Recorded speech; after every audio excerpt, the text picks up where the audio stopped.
Your translator is lying to you. Those 5 words, whispered by a terrified waitress to a billionaire she'd never met, stopped a $30 million fraud dead in its tracks. But Claire Bennett wasn't supposed to speak. She was supposed to stay invisible, keep her head down, and survive another shift carrying wine to people who never looked at her twice. Tonight, that silence almost cost a man everything. And breaking it, that would cost her even more. Stay with me until the end of this story. Hit that like button and drop a comment telling me what city you're watching from. I want to see how far Claire's story travels. The rain hit Sydney like it had a grudge. Not the gentle kind that tapped politely on windows. This was the violent, angry sort that turned streets into rivers and made taxi drivers curse as they white-knuckled their steering wheels through flooded intersections. The kind of storm that made people run for cover and wonder what they'd done to piss off the weather gods. Inside Le Bernardin, though, you'd never know the world outside was drowning. The restaurant sat on the 42nd floor of the Ashford Tower, all marble floors and crystal chandeliers, and the kind of quiet money that didn't need to announce itself.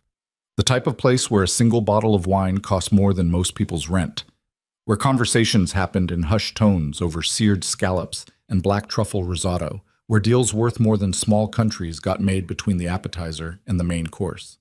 Claire Bennett moved through it all like a ghost. At 30 years old, she'd perfected the art of being invisible. Keep your eyes down. Smile when spoken to. Don't speak unless absolutely necessary. Carry the tray steady, pour the wine smooth, and for God's sake, don't drop anything or you'll be paying it off for the next 6 months. Table 12 needs a refill on the Chateau Margaux, Marcus, the head waiter, snapped as he breezed past her. And try not to look so terrified this time. You're serving wine, not delivering bad news. If only you knew, Claire thought, but she just nodded and reached for the bottle. Her hand shook slightly as she lifted it. They always did these days. Part anxiety, part exhaustion, part the constant low-grade terror that had become her baseline since her entire life had imploded 3 years ago. 3 years since she'd walked into her office at Bennett and Associates Translation Services to find the locks changed and 2 federal agents waiting to ask her some questions about financial irregularities she knew nothing about. 3 years since her business partner, her best friend since university, the person she'd trusted with everything, had vanished with $2 million and left her holding the bag. 3 years since her name went from brilliant young translator to that woman involved in the fraud scandal in every industry circle that mattered. But that was ancient history now. Water under a bridge she'd burned herself trying to cross. These days, Claire Bennett didn't translate high-stakes international negotiations. She poured wine and carried plates and tried very hard not to think about the languages she used to speak fluently, the boardrooms she used to navigate with confidence, the person she used to be before everything fell apart. Table 12, Marcus reminded her sharply, and Claire snapped back to the present. Right. Wine. Table 12, the private dining room in the back where some big shot was having a business dinner. She straightened her black uniform, tucked a strand of dark hair behind her ear, and headed toward the back of the restaurant with the wine bottle cradled carefully in her arms like it might explode. The private dining room was separated from the main floor by frosted glass doors that did absolutely nothing to muffle sound but gave the illusion of privacy. Rich people loved illusions. Claire knocked softly before entering. "Come in," a voice called.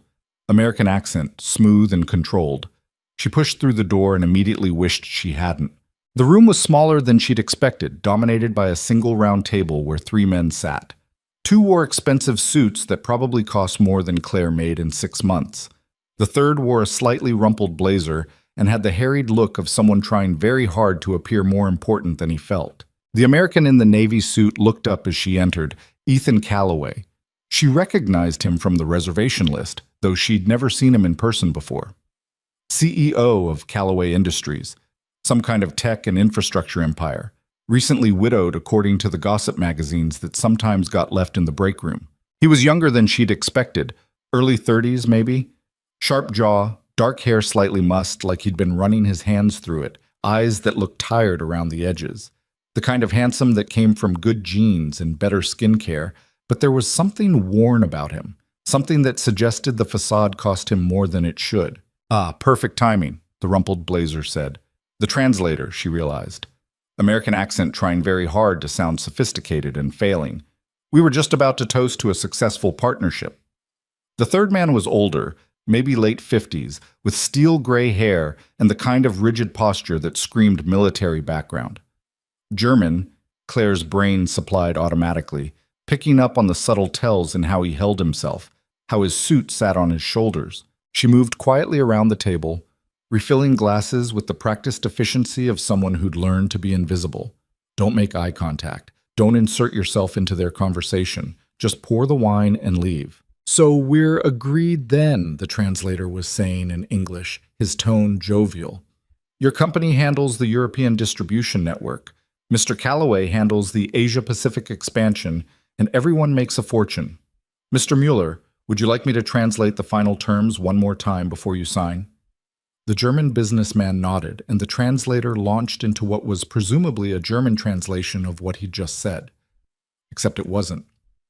Claire's hand froze mid-pour. She understood German, fluently. It had been one of her specialties back when she had a career instead of a uniform and an overwhelming sense of failure. She'd spent 2 years living in Berlin, had translated for the Australian embassy, had once simultaneously interpreted for a UN conference on international trade policy. And what the translator just said? That wasn't even close to what he'd claimed. Her heart started hammering against her ribs. Keep pouring, she told herself. This is none of your business. Just finish the table and leave. But she couldn't make her ears stop working. I told him the distribution rights are exclusive to his company for 5 years, the translator said smoothly in English, turning back to Ethan. He's very pleased with those terms. Then he switched to German again, and Claire's stomach dropped, because what he actually told the German investor was that the distribution rights were non-exclusive for 2 years, with significant penalty clauses if performance targets weren't met, terms that would effectively gut the entire agreement and shift all the risk onto Mueller's company, while Callaway Industries walked away with minimal exposure. Wonderful, Ethan said, clearly trusting his translator completely. Then I think we're ready to finalize everything. The translator smiled, Mueller smiled, Ethan smiled, and Claire stood there with a wine bottle in her shaking hands, watching a man about to sign a contract he didn't understand, being lied to by someone he trusted, walking straight into a trap that would cost him millions. Not your problem, she told herself firmly. You need this job. Your mother's treatment costs money you don't have. You cannot afford to get involved in other people's business disasters. You tried that once, and it destroyed your entire life. She finished pouring the last glass and moved toward the door. Just one more small detail, the translator was saying, about the quarterly reporting structure.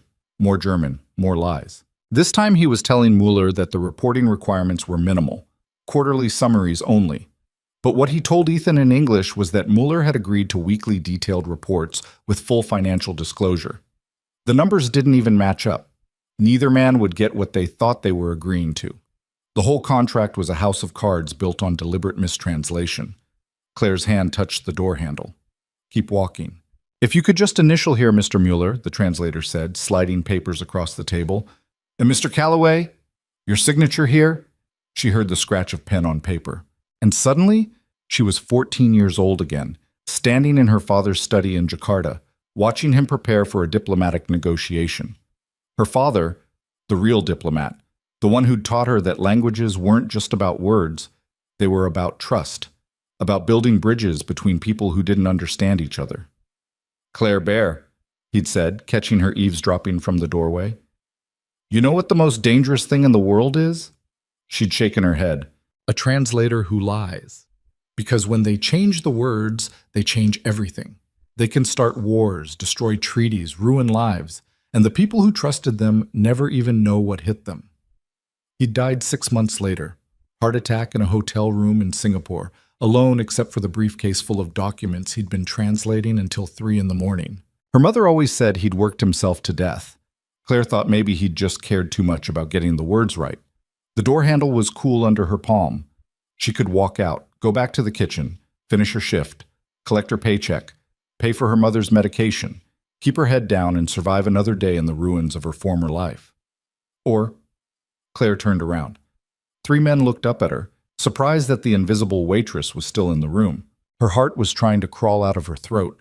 Her hands were shaking so badly she had to set the wine bottle down on the sideboard before she dropped it. Every survival instinct she'd developed over the past 3 years was screaming at her to shut up and leave. She walked toward the table instead. "Sir," she said quietly, looking at Ethan Calloway. Her voice came out smaller than she'd intended, barely above a whisper. "I'm sorry to interrupt, but—" The translator's eyes narrowed.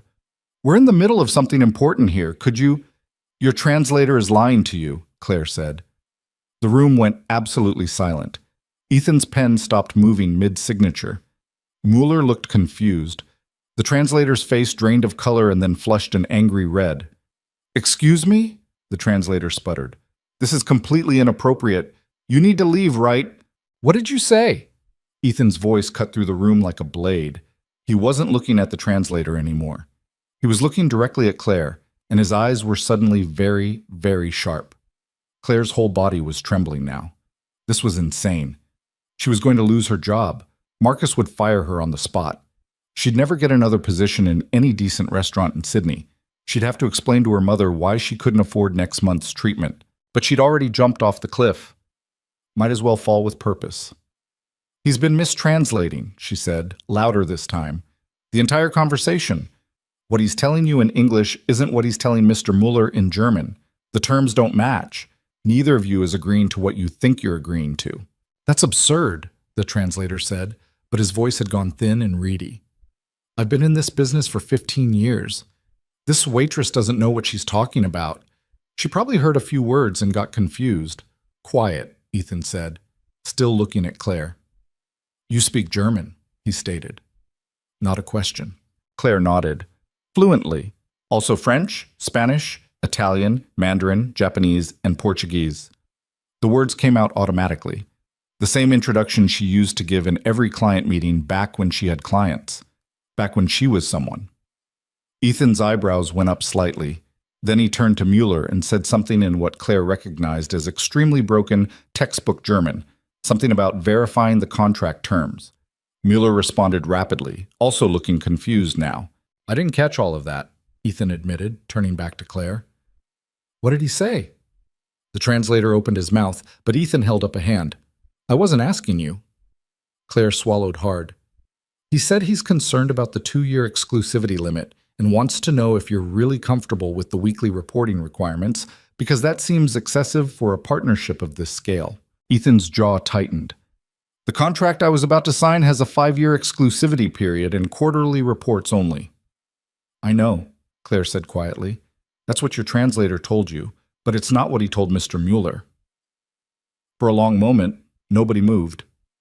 Then Ethan stood up slowly, and something in his expression made Claire take an involuntary step backward. This wasn't rage. Rage would have been simpler. This was something colder and infinitely more dangerous. "Walk me through it," he said. "Every discrepancy, every lie, in front of everyone." The translator shot to his feet. "This is ridiculous. You're going to believe some random waitress over a certified professional translator? I have credentials, references. I've worked with your company before." "Which is why I trusted you," Ethan said, still not looking at him, "which was apparently a mistake. Sit down." It wasn't a request. The translator sat. For the next 20 minutes, Claire went through the entire conversation, piece by piece. What the translator had claimed he said in English, what he'd actually said in German, the discrepancies and exclusivity periods, reporting requirements, penalty clauses, profit-sharing ratios, territorial restrictions. It got worse with every sentence. This wasn't just simple mistranslation or innocent error. This was deliberate, systematic fraud designed to create a contract that would benefit neither party while probably funneling money somewhere in the middle, most likely into the translator's pocket or someone else's who'd set this whole thing up. Mueller's face went from confused to shocked to absolutely furious as Claire laid it all out. He started speaking rapid German, and Claire translated automatically. "He's saying he never would have agreed to these terms," she said. "He thinks you're trying to cheat him. He's threatening to walk away from the entire deal and report this to—" "Tell him I had no idea," Ethan interrupted. "Tell him I was being lied to just as badly as he was. Tell him I'm going to handle this, and I'd like to reschedule this meeting with a translator we both trust." Claire translated. Mueller's expression softened slightly, though he still looked like he wanted to punch someone. He responded in German, and Claire translated back. He says he appreciates your honesty, but he's going to need time to reconsider whether he wants to do business with a company that employs people like him. She gestured toward the translator, who was now sweating visibly. Ethan nodded slowly. Then he turned to the translator with an expression that could have frozen fire. "You have 30 seconds to get out of this restaurant before I call security," he said quietly. "And if I ever see your face again, in any professional capacity whatsoever, I will personally ensure that every company in this city knows exactly what you tried to do here tonight. Am I clear?" The translator started to protest, then seemed to realize there was absolutely no way out of this. He grabbed his briefcase and practically ran from the room. The door slammed behind him. Muller said something else in German, asking who Claire was and where Ethan had found such a competent translator. Ethan turned to her with a strange expression. "He wants to know who you are."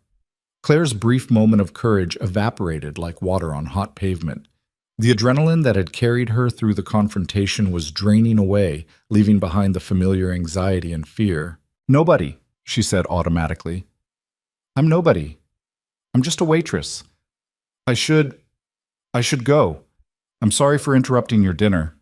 She turned toward the door, desperate to escape before the full reality of what she'd just done crashed down on her.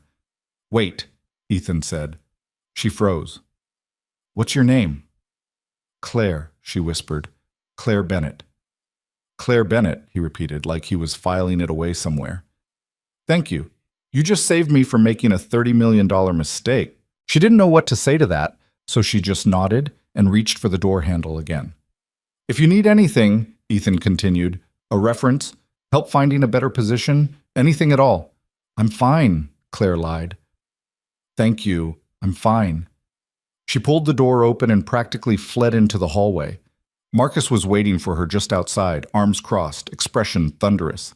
"What the hell was that?" he demanded. "You don't interrupt private meetings. You don't insert yourself into clients' business. You pour the wine and leave. That's the job." "I know," Claire said. "I'm sorry. Mr. Calloway is one of our most important clients. If he complains—" "He won't," a voice said from behind them. They both turned. Ethan had followed her out of the private dining room. "Ms. Bennett was helping me with a translation issue," he said smoothly. "I specifically asked for her assistance. She was professional and competent. If anyone should be concerned about complaints, it's me. And I assure you, I have none." Marcus's expression shifted from angry to confused to obsequious in under 3 seconds. "Of course, Mr. Calloway. I apologize if there was any confusion. Claire is one of our best servers."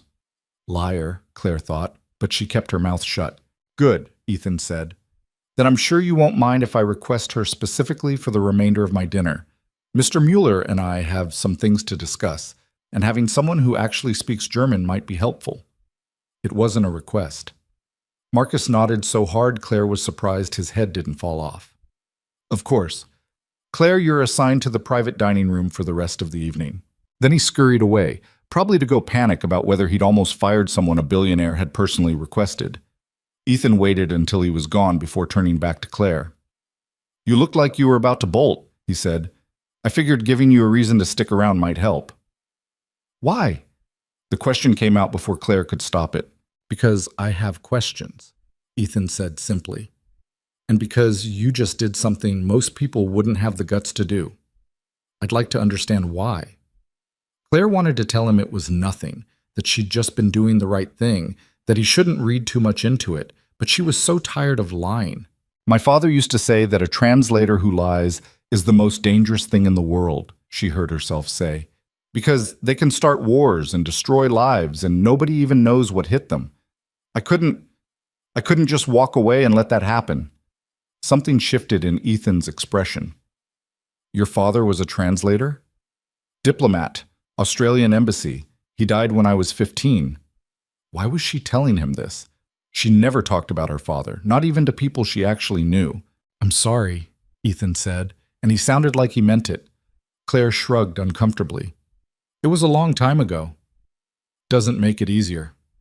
"No, it really didn't."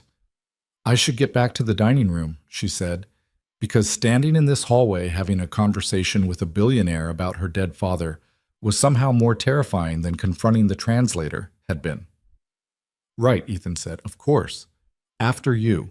They walked back into the private dining room together. Mueller was still there, looking uncertain and slightly suspicious. For the next hour, Claire translated the actual conversation between them. No manipulation, no hidden terms, just honest communication between two businessmen trying to figure out if they could still trust each other enough to make a deal. It was exhausting. Her German was rusty from disuse, and she had to pause several times to find the right words. But she got through it. By the end, Mueller had agreed to reschedule the contract signing for next week with a new translator, someone they'd both vet this time. They shook hands carefully, and Mueller left with a promise to be in touch. Then it was just Claire and Ethan in the private dining room, and she suddenly had no idea what to do with her hands. "You're out of practice," Ethan observed. Claire flushed. "I haven't used German professionally in 3 years. I'm sorry if I wasn't—" "You were excellent," he interrupted. "Better than excellent, considering you were improvising. I'm just wondering why someone with your skills is working as a waitress." And there it was. The question she'd been dreading. "It's complicated," she said, staring at the table. "I have time." "You really don't want to know." "I really do."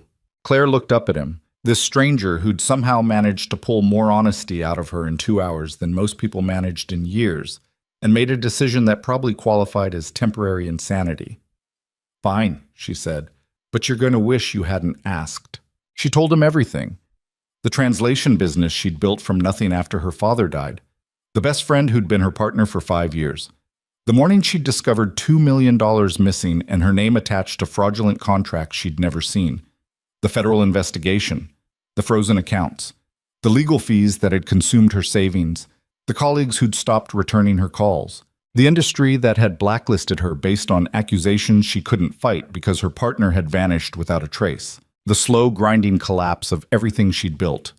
"They never pressed charges," she said. "There wasn't enough evidence that I was actually involved, but there wasn't enough evidence that I wasn't either, so I'm just stuck. Can't prove I'm innocent, can't move on, can't get hired anywhere that would check my references, so I pour wine and try not to think about the fact that I used to be good at something that mattered." Ethan was quiet for a long moment. "What was your partner's name?" he asked finally. "Why?" "Because I'm curious if he's still operating under the same identity, or if he's smart enough to have changed it." Claire blinked. "You believe me? Should I not?" "Most people don't. Most people assume where there's smoke, there's fire, that I must have been involved somehow even if they couldn't prove it." "Most people are idiots," Ethan said bluntly. "I've been lied to by enough people to recognize the difference between a liar and someone telling an uncomfortable truth. You're not a liar, Claire Bennett." Something cracked in her chest. She didn't realize how badly she'd needed someone to say that until she heard it. "His name was Marcus Roth," she said quietly. "And good luck finding him. I spent a year trying." Ethan pulled out his phone and made a note. "I know people who are very good at finding people who don't want to be found." "Why would you do that?" He looked at her like the answer should be obvious. "Because you saved me from a disaster tonight, and I pay my debts. And because someone who speaks 7 languages and has the courage to call out fraud to a stranger's face shouldn't be wasting her life carrying wine bottles." "I'm not wasting my life," Claire said defensively. "I'm surviving. There's a difference." "Is there?" The question hung in the air between them like smoke. Claire's phone buzzed in her pocket. She pulled it out and felt her stomach drop. 3 missed calls from the hospital, 1 text message. "Please call regarding your mother's care plan." The real world came crashing back in with the force of a freight train. "I have to go," she said abruptly. "I'm sorry. Thank you for everything, but I need to go," Ethan said immediately. "Is everything all right?" "I don't know. My mother's in the hospital. I should have been checking my phone." She was already moving toward the door when he called after her. "Claire." She stopped, turned. "This isn't finished," he said. "The conversation, the questions, the fact that you're wasted here. I'll be in touch." She didn't have time to argue, so she just nodded and ran. The hospital was 30 minutes away by taxi and good traffic. Tonight, with the storm still raging, it took almost an hour. Claire spent the entire ride staring at her phone, waiting for another call that would tell her whether she needed to prepare for the worst. Her mother had been sick for 18 months. Stage 4 pancreatic cancer. The kind that came with pamphlets about managing expectations and doctors who spoke in careful euphemisms about quality of life instead of survival rates.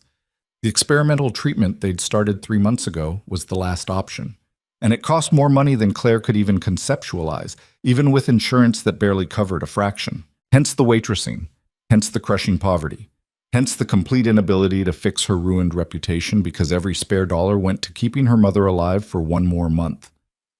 When she finally burst through the hospital doors, soaking wet and breathing hard, a nurse directed her to her mother's room on the 4th floor. Isabel Bennett was awake, which was good. She looked exhausted, which was normal, but she was smiling, which was unexpected. "There you are," her mother said. "I was wondering how long it would take them to track you down."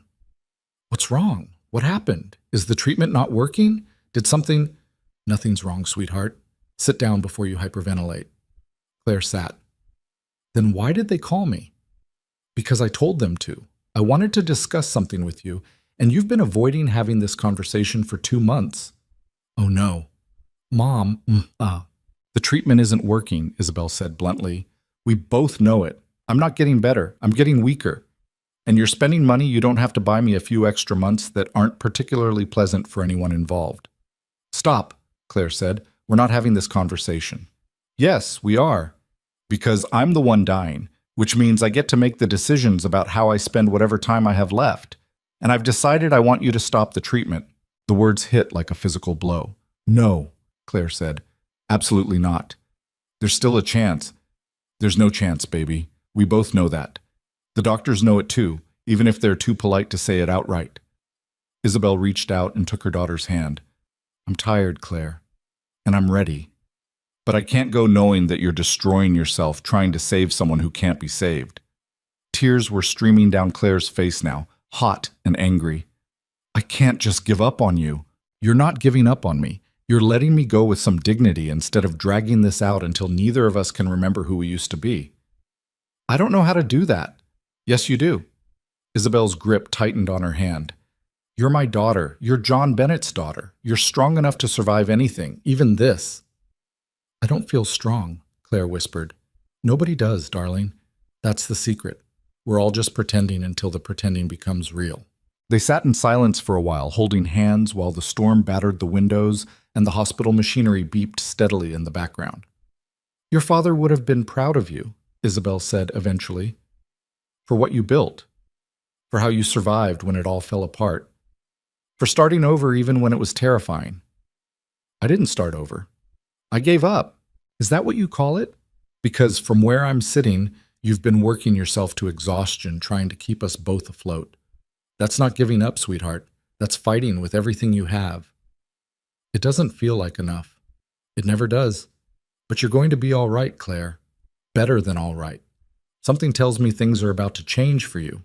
Claire thought about the confrontation in the restaurant, about Ethan Calloway and his offer to help, about the way he'd looked at her like she was someone who mattered instead of just a waitress who'd gotten lucky. "Maybe," she said. "Definitely," her mother corrected. "You just have to be brave enough to let them." Her phone buzzed again. This time it was an unknown number. She almost didn't answer, but something made her press accept. "Ms. Bennett?" An unfamiliar male voice. Professional, crisp. "My name is David Chen. I'm the chief legal counsel for Callaway Industries. Mr. Callaway asked me to reach out to you regarding some information that's come to light about your former business partner." Claire's heart started pounding. "What information?" "I'd prefer to discuss this in person. Would you be available to meet tomorrow morning at our headquarters, 9 o'clock? She looked at her mother, who was watching her with knowing eyes. "Yes," Claire heard herself say. "I'll be there." "Excellent. I'll send you the address." "And Ms. Bennett?" "Yes?" "Mr. Calloway also asked me to tell you that he's very interested in discussing a potential employment opportunity with you, something in your actual field of expertise, if you're interested." The room felt like it was spinning. Yes, I'm interested." "Perfect. We'll see you tomorrow morning." He hung up. Claire stared at her phone like it might explode. "See?" her mother said softly. "Things are changing already." "This is insane," Claire said. "I met him 3 hours ago. I saved him from one bad contract. That's not enough reason to—" Maybe it is. Maybe he sees something in you that you've forgotten how to see in yourself. Isabel smiled. Your father always said the right words at the right time could change everything. Maybe tonight you said the right words. Maybe. Or maybe this was all going to blow up in her face like everything else in her life had. But standing there in that hospital room with her mother's hand in hers and a phone call that might mean everything or nothing, Claire made a decision. She was going to show up tomorrow morning. She was going to walk into Callaway Industries headquarters. She was going to face whatever this was head on instead of running away. Because her mother was right about one thing. She was John Bennett's daughter, and she was done being invisible. Claire didn't sleep. She lay in her cramped studio apartment, staring at the water-stained ceiling, listening to her upstairs neighbor's television blare some late-night infomercial, and tried to convince herself that showing up at Callaway Industries tomorrow wasn't the stupidest decision she'd ever made. The list of stupid decisions was pretty long, though. Trusting Marcus Roth, not checking the company accounts more carefully, believing that hard work and talent were enough to protect her from betrayal. So maybe one more wouldn't kill her. Probably. At 5:30, she gave up on sleep entirely and took a shower that alternated between scalding hot and ice cold because the building's water heater had exactly two settings, volcanic and Arctic. She stood under the spray trying to remember the last time she'd walked into a corporate office as something other than a delivery person or a janitor. 3 years. 3 years since she'd worn anything other than a waitress uniform or clearance rack jeans. 3 years since she'd had to think about making an impression that didn't involve memorizing wine pairings. Her closet was a graveyard of her former life. She pushed past the black work pants and white button-downs until she found it. The gray blazer she'd worn to client meetings back when she had clients. It smelled like mothballs and broken dreams, but it still fit. Barely. She'd lost weight since then. The kind of weight you lose when you're too stressed to eat properly and too poor to eat well. She paired it with the only decent blouse she still owned and the black pants that didn't have a wine stain on them. Professional enough to not look homeless. Plain enough to not look like she was trying too hard. In the bathroom mirror, she looked like a child playing dress-up in her mother's clothes. You can do this, she told her reflection. Her reflection looked skeptical. By 7:30, she was on the train heading into the city, clutching her phone with the address that David Chen had sent her. The morning commute was packed with people in expensive suits, carrying expensive coffee, all of them looking tired and important and like they belonged in the world Claire used to inhabit. She felt like an imposter, like any second someone would point at her and shout that she didn't belong here, that she should go back to carrying wine bottles and keeping her mouth shut. Callaway Industries was headquartered in one of those gleaming glass towers that made you feel insignificant just by existing near it. 63 floors of steel and ambition, with a lobby that looked like it cost more than Claire would make in 10 lifetimes. Security stopped her at the desk. Name and purpose of visit, the guard said without looking up. Claire Bennett, I have a meeting with David Chen at 9. The guard typed something into his computer, frowned, typed some more. Claire's stomach clenched. This was it. They'd realized they'd made a mistake. There was no meeting. Ethan Callaway had sobered up from whatever temporary insanity had possessed him last night and rescinded the invitation. 57th floor, the guard said finally, handing her a visitor badge. Elevators are to your left. Mr. Chen's assistant will meet you when you arrive. Claire took the badge with shaking hands and headed for the elevators before he could change his mind. The ride-up was smooth and silent and utterly terrifying. She watched the floor numbers climb and tried to remember how to breathe normally. By the time the doors opened on the 57th floor, her heart was doing gymnastics in her chest. A woman in a crisp navy dress was waiting for her. Mid-40s, perfect posture, the kind of efficient warmth that came from years of managing other people's chaos. Ms. Bennett, I'm Jennifer Park, Mr. Chen's assistant. He's just finishing up a call, but he'll be with you shortly. Can I get you some coffee? Water? Water would be great, Claire managed. Her throat was so dry she could barely speak. Jennifer led her through an open office space where people worked at sleek desks with multiple monitors, everyone looking focused and competent and like they knew exactly what they were doing with their lives. They passed conference rooms with glass walls, breakout spaces with expensive-looking furniture, and artwork that probably cost more than Claire's annual rent. This was a different universe, one she'd glimpsed before, back when she'd been building her own company. But she'd never quite made it to this level. This was Fortune 500 territory. This was where the real money lived. Jennifer showed her to a small conference room with a view that overlooked half of Sydney. "Make yourself comfortable. Mr. Chen will be right in." Then she was gone, and Claire was alone with the view and her anxiety. She checked her phone. 8:53, 7 minutes early. Was that good? Did she look too eager? Should she have arrived exactly on time? "Stop it," she muttered to herself. "You're a 30-year-old woman, not a teenager at her first job interview." Except it felt exactly like that. The door opened at 8:59. David Chen was younger than she'd expected from his voice, maybe late 30s, with sharp eyes behind wire-rimmed glasses, and the kind of composed energy that suggested he didn't waste time on anything that didn't matter. "Ms. Bennett, thank you for coming." He shook her hand with exactly the right amount of pressure. Professional, confident. "I appreciate you making time on short notice." "Of course," Claire said, trying to match his tone. "Your message sounded important." "It is." He set down a leather portfolio and took the seat across from her. "Mr. Calloway briefed me on the situation with the translator last night, and I took the liberty of doing some digging into your background. I hope you don't mind." Claire's stomach dropped. "What kind of digging?" "The legal kind. I pulled the federal investigation records from your case 3 years ago, reviewed the evidence, talked to a few people who were involved in the investigation." He paused. "I also found Marcus Roth." The room tilted. "What?" "He's been operating under the name Michael Ross for the past 2 years, currently living in Singapore, running a consulting business that specializes in, and you're going to love this, international contract negotiation and translation services." Claire couldn't breathe. She'd spent a year searching for Marcus, hired a private investigator she couldn't afford who'd come up empty, filed reports with every relevant authority who'd basically told her there was nothing they could do without more evidence. And this man had found him in less than 12 hours. "How?"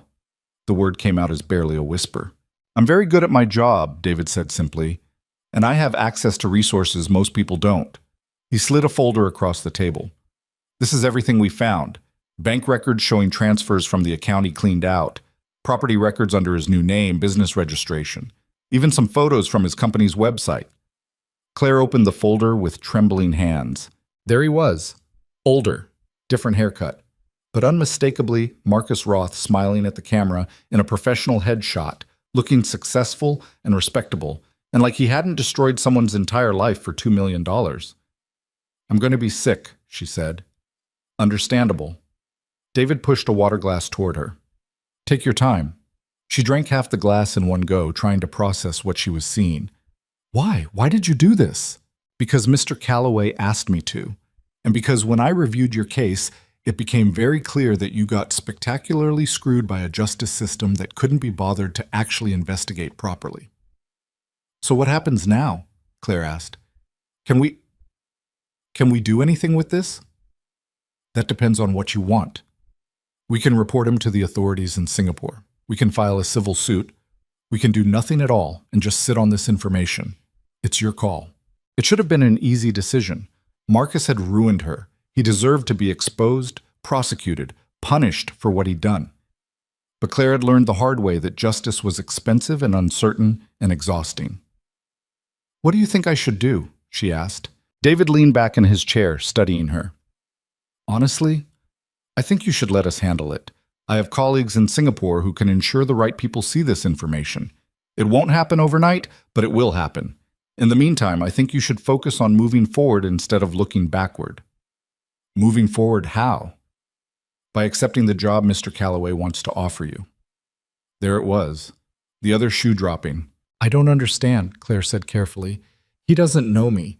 I helped him one time. That's not a reason to "He needs a new head of translation services," David interrupted.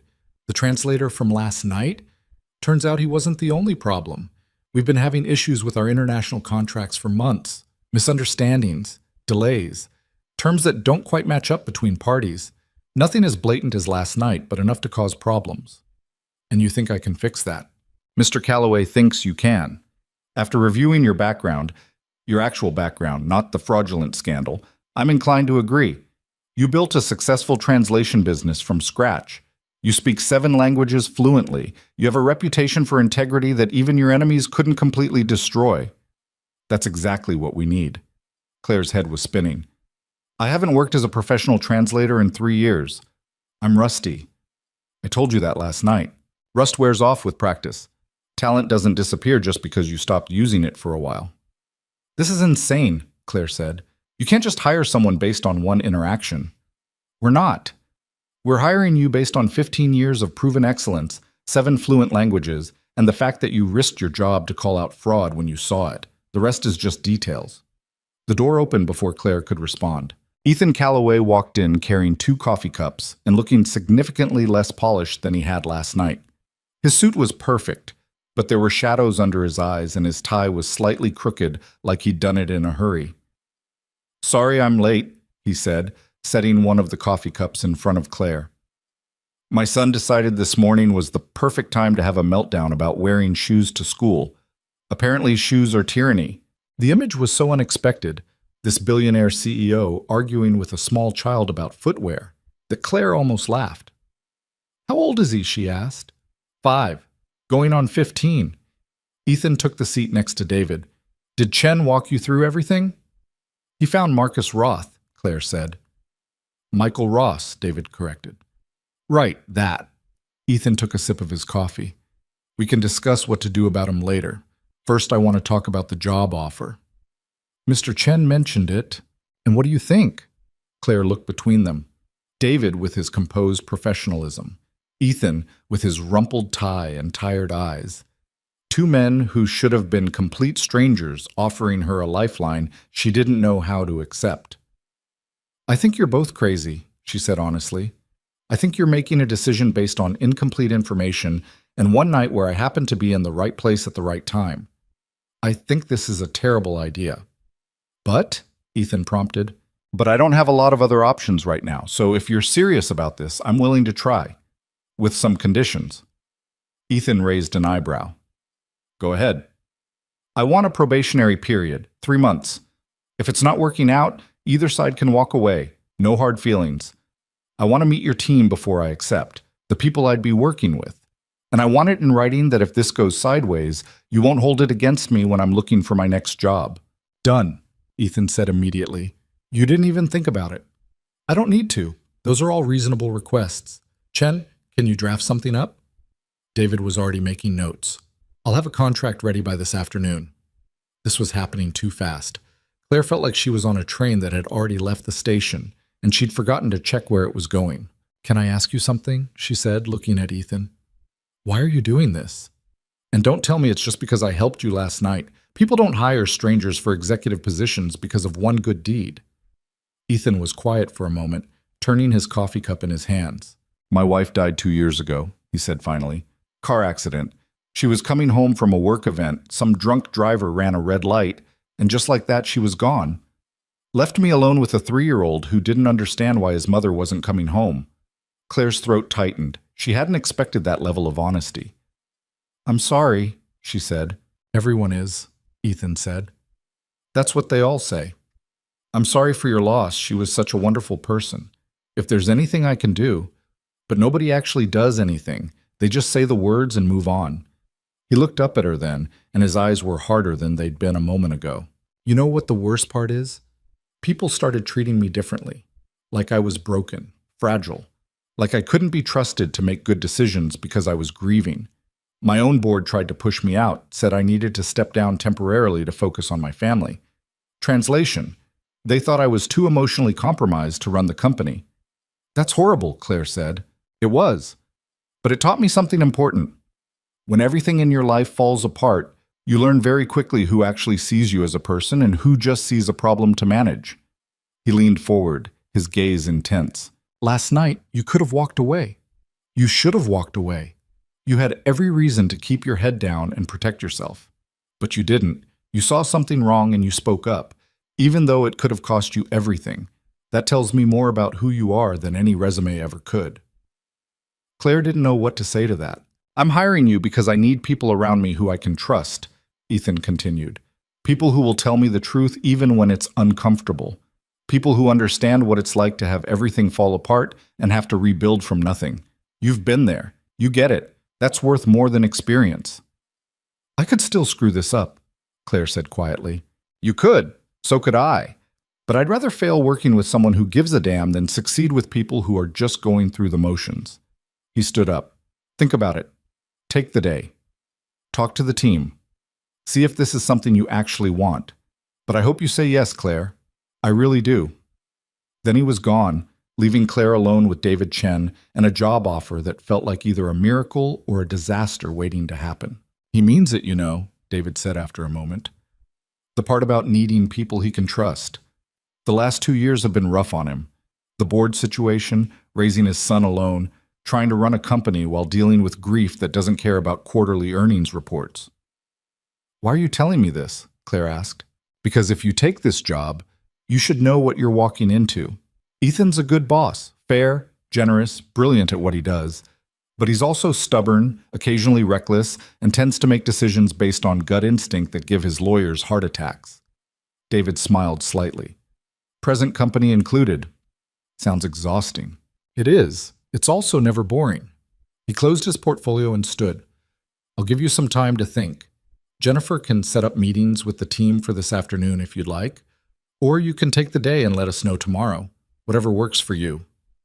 Claire stayed in the conference room after he left, staring out at the view of Sydney spread beneath her like a promise. This was insane. She should walk away. Go back to the restaurant, keep her head down, survive like she'd been surviving for the past 3 years. But her mother's voice echoed in her head. You're going to be all right, Claire. Better than all right.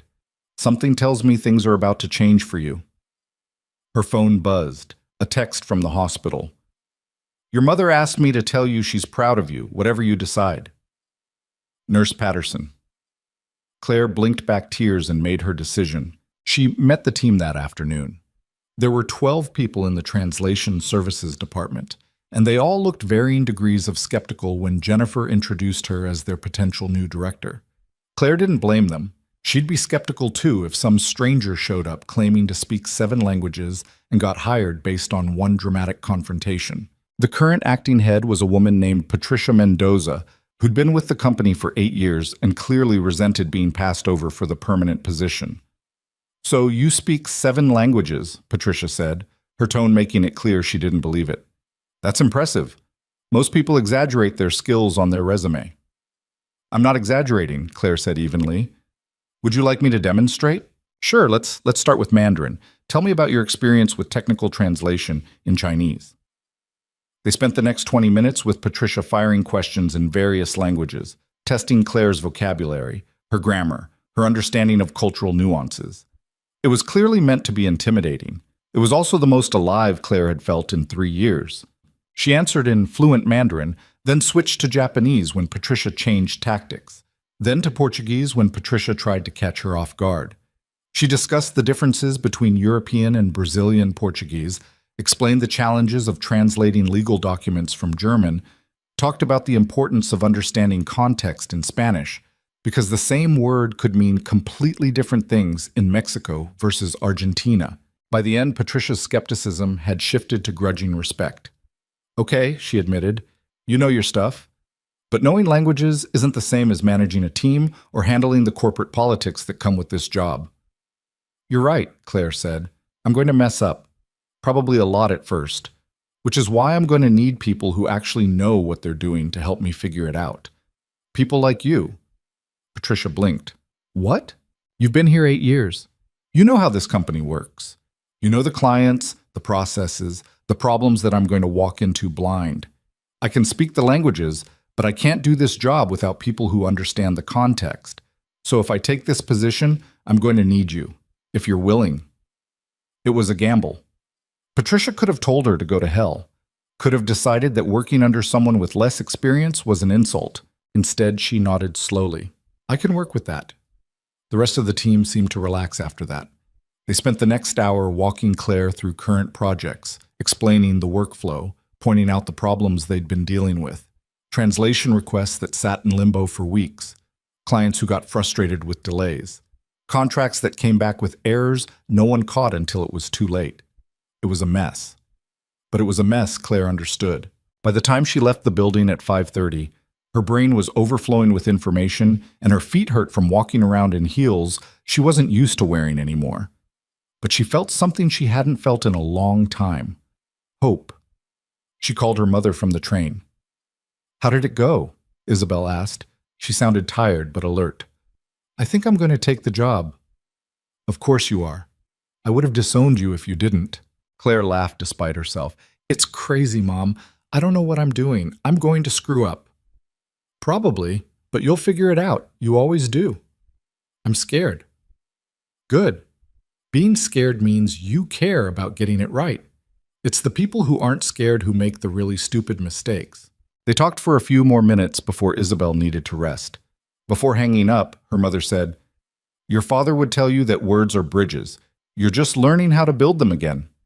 Claire sat with that thought all the way home. The contract arrived by email at 7 that evening. David Chen had been thorough. 3-month probationary period. Salary that made Claire's eyes water. Benefits that included health insurance comprehensive enough to actually help with her mother's care, and a clause stating that if the arrangement didn't work out, Callaway Industries would provide a professional reference for her next position. It was everything she'd asked for, and more than she'd expected. She signed it before she could talk herself out of it. Her phone rang 30 seconds later. Ethan. "You signed," he said. "I signed." "Good. Start Monday, 9 o'clock. Patricia will help you get oriented." "Thank you," Claire said, "for taking a chance on someone you barely know. Thank you for being someone worth taking a chance on." He paused. "Fair warning. The learning curve is going to be brutal. We have 3 major contracts in negotiation right now, all of them in different languages, and they're all behind schedule because our previous translators were either incompetent or actively sabotaging us. No pressure then. None at all." She could hear the smile in his voice. "Get some rest this weekend. You're going to need it." He hung up. Claire sat in her tiny apartment looking at the signed contract on her phone and tried to process the fact that her life had just changed completely in the span of 24 hours. One conversation, one moment of courage, one billionaire who believed in people instead of just resumes. It shouldn't have been enough. But somehow, impossibly, it was. She went back to the restaurant that Friday to give her notice. Marcus, the head waiter, looked annoyed but not particularly surprised. "Corporate job?" he asked. "Something like that." "Well, good luck. Try not to get yourself fired for sticking your nose where it doesn't belong." Claire smiled sweetly. "I'll do my best." She worked her final shift that Saturday night, carrying wine bottles and clearing plates and being invisible one last time. Several of the other servers asked where she was going, what she'd be doing. She kept her answers vague, partially because she didn't want to jinx anything, and partially because she still couldn't quite believe it was real. On Sunday, she went to see her mother.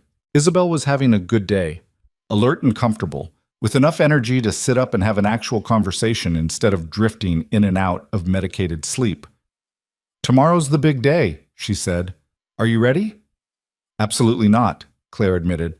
"I'm terrified." "Perfect. That means you're taking it seriously." Isabel reached for her hand. "I want you to promise me something." "What?" "Stop punishing yourself for what happened 3 years ago. You didn't do anything wrong. You trusted someone who betrayed you. That's not a character flaw, sweetheart. That's just bad luck." "It feels like more than luck," Claire said quietly. "I know, but it wasn't. Marcus Roth is a con artist who saw an opportunity and took it. You were his victim, not his accomplice. And you've spent 3 years acting like you deserved what happened to you. You didn't. So stop." "I don't know how to do that." "Yes, you do. You start by showing up tomorrow and doing the job. You stop apologizing for being good at things. You stop making yourself small because you're afraid of taking up space. You be the person your father raised you to be." Tears were running down Claire's face. "I miss him. I miss who I was when he was alive." "Me too, baby. Every single day." Isabel squeezed her hand. "But he wouldn't want you to stay stuck in the past. He'd want you to move forward, build new bridges, connect people again." "Words build bridges," Claire whispered, remembering. Exactly. So go build something, sweetheart. Stop hiding from the world and show them what you can do." Claire left the hospital feeling lighter than she had in years, like maybe her mother was right. Maybe it was time to stop punishing herself for surviving. That night she couldn't sleep again, but this time it wasn't from anxiety. It was anticipation. Monday morning arrived with startling clarity. Bright sunshine after days of storms. The kind of weather that felt like a sign, even though Claire didn't really believe in signs. She put on the gray blazer one more time, practiced her professional smile in the mirror, and headed to Callaway Industries to start her new life. Or possibly destroy it spectacularly. Either way, she was done being invisible. The first week nearly killed her. Not literally, though there were moments on Wednesday afternoon when Claire seriously considered walking into traffic just to get out of translating another contract amendment about semiconductor distribution rights in Taiwan. But close enough. The problem wasn't the languages. Those came back faster than she'd expected, muscle memory kicking in after 3 years of disuse. By day 2, she was dreaming in German again, waking up with Portuguese phrases on her tongue, thinking in Mandarin while she brushed her teeth. No, the problem was everything else. The corporate politics she'd forgotten how to navigate. The endless meetings where people talked for 45 minutes without actually saying anything useful. The email chains that spawned like hydras. Answer one question and 3 more appeared in its place. The constant pressure of being the new person, the one everyone was watching to see if she'd fail. Patricia helped. More than Claire had any right to expect, honestly. The older woman took her through the current project list on Monday morning with the grim efficiency of a battlefield medic triaging casualties. "This one's bleeding out," Patricia said, pointing to a Japanese contract that was 3 weeks overdue. Clients threatening to walk. Previous translator kept mixing up formal and casual registers, which apparently offended everyone involved. "You'll need to start over from scratch." "Great," Claire muttered, already making notes. "This one's stable but complicated." A French negotiation for some kind of luxury goods distribution. Both parties are being deliberately vague about terms because nobody wants to commit to anything concrete. Your job is to translate the vagueness without accidentally creating clarity that pisses everyone off. That sounds impossible. It is. Welcome to corporate translation. Patricia flipped to the next file. And this one is the migraine that keeps on giving. German pharmaceutical company, Chinese manufacturing partner, negotiations happening in English because nobody trusts anybody, and every single email chain devolves into arguments about whose translation is more accurate. Claire's head was already pounding. How many active projects are there total? 47. 12 are critical, 23 are important. The rest are routine but still need attention, or they'll become critical. Patricia looked at her over her reading glasses. Any questions? Yeah. How the hell did the previous director manage all this? He didn't. That's why everything's a disaster. Patricia closed the file. He spent most of his time playing golf with executives and delegating everything to translators who weren't qualified to handle it. Hence the mess you inherited. Hence the mess, Claire repeated weakly. By Tuesday afternoon, she'd made it through exactly 3 of the critical projects and discovered 2 more problems the previous director had swept under the rug. A Spanish contract with inverted penalty clauses that would cost the company millions if anyone actually enforced them. A Mandarin agreement where someone had confused simplified and traditional characters in a way that completely changed the meaning of a key provision. How did nobody catch this? Claire demanded, staring at her screen in disbelief. Nobody was looking, Patricia said from the desk next to hers, and the clients probably assumed we knew what we were doing. We absolutely did not know what we were doing. No, but we're fixing it now, so stop panicking and start drafting the correction memo. Claire drafted the memo. Then she drafted 17 other memos, reviewed 6 contracts, handled a crisis involving a Korean client who'd received the wrong version of an agreement, and stayed at the office until 9 p.m. trying to catch up on everything she'd missed while handling the previous emergencies. She got home to her apartment, microwaved leftover takeout that tasted like cardboard, and fell asleep on her couch still wearing her work clothes. Wednesday was worse. The German pharmaceutical negotiation exploded before she'd even finished her first coffee. Both parties showed up to the video conference furious about something, started yelling at each other in 3 different languages, and expected Claire to translate the yelling accurately while also somehow calming everyone down. She managed it. Barely. By the time the call ended 2 hours later, she had a stress headache that felt like someone was driving nails into her skull, and a new appreciation for why her father had died of a heart attack at 49. You handled that well, Ethan said from the doorway of the conference room. Claire jumped. She hadn't realized he'd been watching. I thought they were going to start throwing things at each other through the screen, she said. They've done worse. Last month, one of them rage quit a negotiation by literally flipping the table. Ethan came into the room and closed the door behind him. You look exhausted. I am exhausted. Your previous director left me with 47 active disasters and apparently no functional system for managing any of them. I know. I'm sorry. If I'd realized how bad it was, I would have warned you. Would you? Claire asked. Or would you have worried I'd turn down the job? Ethan had the grace to look slightly guilty. Maybe both. Fantastic. She rubbed her temples, trying to massage away the headache. I'm starting to think you hired me just to watch me drown. I hired you because you're the first person in 3 years who actually gave a damn about getting the words right. He pulled out a chair and sat down across from her. But I also hired you because I knew you could handle this, even if it doesn't feel like you can right now. That's a lot of faith in someone you barely know. I'm good at reading people. It's kind of a job requirement when you're responsible for a company this size. He leaned back in his chair, studying her. You want to know what I saw when you walked into that restaurant and called out the translator? Not particularly. I saw someone who was terrified but did the right thing anyway. That's rare, Claire. Most people fold when it costs them something. You didn't. I almost did. I had my hand on the door handle. I was leaving. But you turned around. That's what matters. Claire didn't know what to say to that, so she changed the subject. Patricia said you had a board meeting this afternoon. How'd it go? Ethan's expression darkened. About as well as your conference call. A lot of yelling in corporate speak, everyone pretending to be civil while actually trying to knife each other under the table. Sounds fun. It's a nightmare. Half of them still think I should have stepped down after Sarah died. They smile at me in meetings and then try to undermine every decision I make. He ran a hand through his hair, making it stick up at odd angles. Sorry, you don't need to hear about my problems when you're dealing with your own. It's fine, Claire said. And oddly enough, it was. There was something almost comforting about knowing the CEO was drowning in his own disasters, same as her. Misery loves company or whatever. That got a short laugh out of him. Yeah, something like that. They sat in silence for a moment, two people who were barely more than strangers sharing the quiet exhaustion of a Wednesday that had tried to break them both. My son wants to meet you, Ethan said suddenly. Claire blinked. What? Oliver, my 5-year-old. I mentioned that I'd hired a new translator who speaks 7 languages, and now he's convinced you're some kind of superhero. Keeps asking when he can meet the language lady. I'm not a superhero. Try telling that to a 5-year-old who just learned that people can talk to each other in different words. He thinks it's magic. Despite everything, Claire smiled. It kind of is magic when you think about it.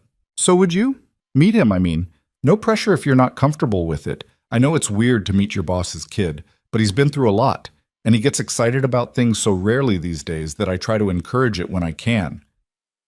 There were about 17 reasons why this was a terrible idea. Getting personally involved with her boss's family, blurring professional boundaries, setting herself up for complications she definitely didn't need. But there was something in Ethan's expression, a vulnerability he was trying to hide and failing at, that made her say yes anyway. Sure, I'd like to meet him. Yeah? Yeah. Fair warning though, I'm terrible with kids. Never know what to say to them. Oliver does most of the talking anyway. You'll be fine. Thursday brought a new crisis. David Chen called her into his office with an expression that told Claire something had gone very, very wrong. We have a problem, he said without preamble. Remember the translator who tried to screw over the German deal? Hard to forget. He's suing us for wrongful termination and defamation. Claire felt her stomach drop. What? Claims Ethan fired him without cause and damaged his professional reputation by spreading false accusations about his competence. David slid a legal document across his desk. It's complete garbage, obviously, but garbage we still have to respond to. Claire read through the complaint, her anger building with every paragraph. The translator was claiming she'd fabricated the entire incident, that she'd mistranslated deliberately to make him look bad, that Ethan had conspired with her to get him fired so they could hire her instead. This is insane, she said. There were 3 people in that room, 4 if you count the waitress who served the wine. Everyone heard what he said. I know, but proving it in court is going to be expensive and time-consuming. And he knows that.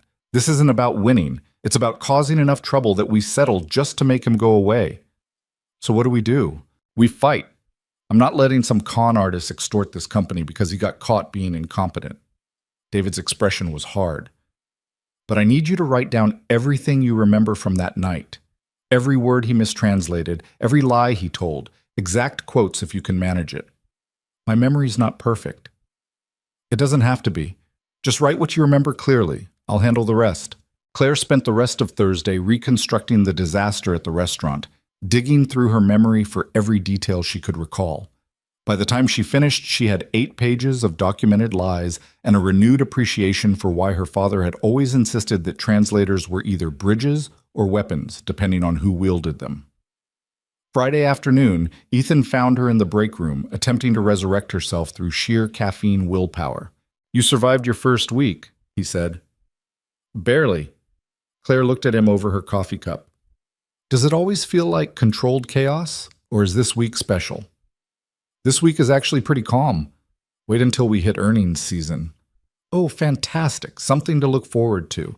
Ethan grabbed his own coffee and leaned against the counter. "Oliver's been asking about you every night this week. I promised him I'd see if you were free for dinner tomorrow. Nothing fancy, just pizza and a very enthusiastic 5-year-old who will probably interrogate you about every language you speak. Tomorrow's Saturday." "I know, you probably have plans. It's fine if, "I don't have plans," Claire interrupted. "I was going to visit my mother at the hospital and then go home and sleep for 12 hours. But I can do dinner before the sleeping part." "You sure? I don't want to impose on your weekend." "Ethan, you're offering me pizza and a break from thinking about contracts. That's not an imposition. That's a humanitarian service." He smiled at that. 6 o'clock? "I'll text you the address." "I'll be there." Saturday evening found Claire standing outside a brownstone in one of Sydney's quieter neighborhoods, wondering what the hell she was doing. This wasn't a work dinner. This wasn't networking. This was her boss inviting her to meet his kid, and she had no idea what the appropriate protocol was for that. She'd brought a book as a gift, a children's picture book about different languages she'd found at a bookstore that morning. It felt inadequate and overly presumptuous at the same time. Before she could talk herself into leaving, the door opened. Ethan stood there in jeans and a t-shirt, looking more human than she'd ever seen him. No suit, no polished corporate armor, just a tired dad with flour on his shirt and what looked like marker on his hand. "You made it," he said. "Come in. Fair warning, Oliver drew on the walls again, and I'm pretending I don't see it until after dinner because I don't have the energy for another battle today." The house was exactly what Claire had expected, and nothing like it at the same time. Expensive, but lived in. Tasteful furniture covered in kid debris. Artwork on the walls that probably cost a fortune, next to crayon drawings taped up with equal importance. "Oliver," Ethan called. "Claire's here." Thundering footsteps, and then a small tornado in superhero pajamas came barreling around the corner. "You're the language lady," Oliver announced. "Dad says you can talk to people in 7 different words." 7 different languages, Ethan corrected. "That's what I said." Oliver looked up at Claire with enormous brown eyes. "Can you say something in all of them?" Claire crouched down to his eye level. "Sure. What should I say?" Say, Oliver is the coolest kid in the world in every language." "I don't know if I'm qualified to make that determination," Claire said seriously. "I haven't met every kid in the world. That seems like irresponsible journalism." Oliver giggled. "Just say it anyway." So she did. In English, Spanish, French, German, Italian, Portuguese, Mandarin, and Japanese, she told Oliver he was the coolest kid in the world. He made her repeat the Mandarin 3 times because he liked the way it sounded, and demanded she teach him how to say, "My dad is silly," in French. "Excellent," Oliver said when he'd mastered it. "Now I can insult him and he won't even know." "I'm standing right here," Ethan said, "and I took French in college." "Yeah, but you're bad at it. You said so." "I said I was rusty. There's a difference." They ate pizza in the kitchen while Oliver peppered Claire with approximately 900 questions about languages and how they worked and why people couldn't just all speak the same words and whether she could talk to animals too because that would be really cool. "Different question," Ethan said eventually, rescuing Claire from explaining that no, she could not speak dog. "But along the same lines. Claire, why did you become a translator?" She hadn't expected that. "My dad was a diplomat. We moved around a lot when I was a kid. Indonesia, Japan, Brazil, France. I learned languages because it was either that or have no friends. After he died, it felt like, I don't know, a way to keep him with me. He always said languages were about connection, building bridges between people who didn't understand each other. That's beautiful, Ethan said quietly. It's also naive. Turns out bridges can be burned just as easily as they're built. But you're building them again now. I'm trying. Not sure I'm any good at it anymore. You are, Ethan said. Patricia told me you saved the pharmaceutical deal on Wednesday. Both parties called her afterward to say it was the first productive conversation they'd had in months. They were still yelling at each other. But they were yelling productively. That's progress. Oliver had lost interest in the grown-up conversation and was now trying to build a tower out of pizza boxes. Claire watched him stack them carefully, his tongue sticking out in concentration. He looks like his mother, she said without thinking. Ethan glanced at Oliver, and something painful crossed his face. Yeah, he does. Same eyes, same stubborn chin. I'm sorry, I shouldn't have. It's fine. People usually avoid mentioning her entirely, like if they don't say her name, she'll stay dead. It's weird. He took a sip of his beer. I'd rather people acknowledge she existed. What was she like? Smart, funny, had a temper like you wouldn't believe. We fought about the stupidest things. She once didn't speak to me for 2 days because I bought the wrong brand of coffee. He smiled at the memory. But she loved fiercely. Oliver, me, her work. She didn't do anything halfway. How'd you meet? Grad school. She was studying architecture. I was doing my MBA. We ended up assigned to the same group project and spent the entire semester arguing about everything. I asked her out the day after our final presentation, figuring if we could survive 12 weeks of constant disagreement, we could probably survive anything. Turns out you couldn't, Claire said quietly. No, but not because we weren't good together, just because some drunk asshole made a bad choice and she was in the wrong place at the wrong time. He looked at Oliver, who'd successfully built a 4-box tower and was attempting 5. Worst part is Oliver barely remembers her. I show him pictures, tell him stories, but she's becoming this abstract concept instead of a real person. His mom. Not someone he actually knew. Claire's throat was tight. My dad died when I was 15, old enough to remember him clearly. Sometimes I think that makes it worse. I know exactly what I lost. Yeah, Ethan said. That sounds worse. They sat in silence for a moment, watching Oliver play. Can I ask you something personal? Ethan said eventually. Depends on how personal. Your mother. You said she's in the hospital. How bad is it? Claire hadn't talked about this with anyone at work, hadn't wanted to bring her personal disasters into her professional life. But something about sitting in Ethan's kitchen with pizza grease on her fingers and his son building towers nearby made the wall between personal and professional feel less important. Stage 4 pancreatic cancer, 18 months since diagnosis. We tried an experimental treatment for a while, but it didn't work. Now we're just waiting. I'm sorry. Everyone is. Claire echoed his words from earlier. But it doesn't change anything. No, it doesn't. He turned his beer bottle in his hands. Is that why you were working at the restaurant? To pay for treatment? Partially. Also because nobody else would hire me after the scandal, but yeah, medical bills are expensive, even with insurance. The company insurance we offer is better. I made sure of it after Sarah died, and I had to deal with all the paperwork. Should cover more of your mother's care. I know, I saw. She didn't know how to finish that sentence. It's more than I deserve. It's incredibly generous. It's making me feel guilty because I haven't earned it yet. It's just insurance, Ethan said, reading her expression. You don't have to feel weird about using it. I feel weird about everything right now. New job, new life, people being nice to me for no reason. It's disorienting. There's a reason. You're good at what you do. That's reason enough. Oliver's tower collapsed with a crash, and he looked devastated for approximately 3 seconds before deciding to build it again bigger. He bounces back fast, Claire observed. Has to. Life keeps knocking him down. Ethan stood up and started clearing plates. You want coffee? Dessert? Fair warning, the dessert is ice cream, and Oliver will demand you share with him. Ice cream sounds perfect. They moved to the living room with bowls of chocolate ice cream, while Oliver narrated an elaborate story about superhero penguins who saved the world through teamwork and also ice breath. Claire had no idea if she was supposed to be following the plot or just nodding encouragingly. She chose nodding. By 8:30, Oliver was fighting sleep and losing. Ethan carried him upstairs for bed, and Claire could hear the muffled sounds of bedtime negotiation through the ceiling. 5 more minutes. We already did 5 more minutes 3 times. It's time to sleep, buddy. But I'm not tired. Your eyes are literally closing while you're talking. When Ethan came back downstairs, he looked exhausted. Sorry, bedtime is always a production. Don't apologize. He's a great kid. He is. Most of the time. The other times, he's a tiny terrorist who thinks bedtime is a personal attack. Ethan collapsed onto the couch next to her. Thanks for coming tonight.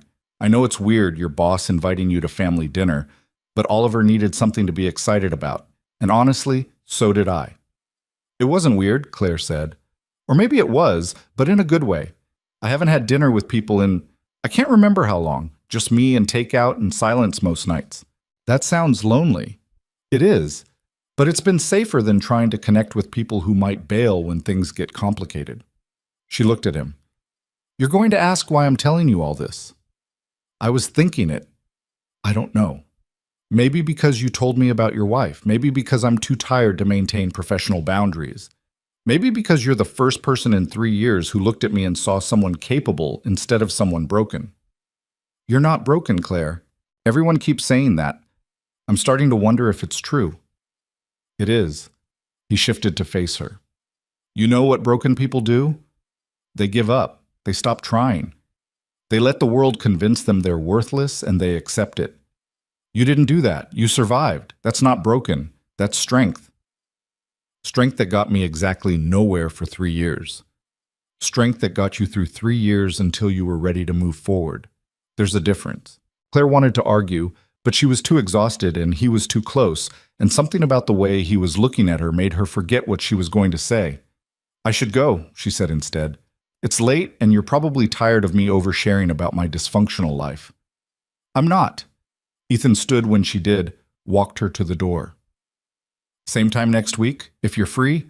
Oliver will lose his mind if you don't come back. Just Oliver? The question came out before Claire could stop it. Too flirtatious, too familiar, too much honesty in her voice. Ethan looked at her for a long moment. No, not just Oliver. Her heart did something complicated in her chest. Next week then, she managed. Next week. She left before she could do something stupid like kiss him, or confess that she hadn't felt this comfortable with another person in longer than she could remember, or admit that she was starting to care about both the man and his kid in ways that were definitely not professional. The following week brought more chaos. The lawsuit from the Translator moved forward despite David Chen's attempts to get it dismissed. Patricia discovered 3 more critical projects that had been mishandled. The Japanese contract fell apart when the client decided they wanted different terms entirely. But Claire also had dinner with Ethan and Oliver on Saturday, and then the next Saturday, and the one after that. It became a routine. Pizza or pasta or takeout Chinese. Oliver's elaborate stories. Ethan's dry commentary. The easy conversation that happened when people stopped pretending everything was fine and just admitted life was messy.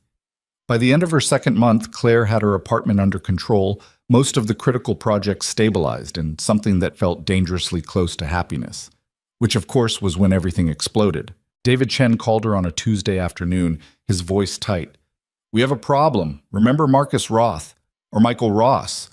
Whatever he's calling himself these days? Claire's blood went cold. What about him? He's connected to the Translator lawsuit, and to your previous scandal, and possibly to some of the contract problems we've been having. David paused. Claire, I think someone's been sabotaging this company specifically to hurt Ethan, and I think your former partner is involved. The words hung in the air like smoke from a gun Claire hadn't known was pointed at her. Say that again, she said slowly, gripping her phone so hard her knuckles went white. Slowly, David's sigh crackled through the speaker.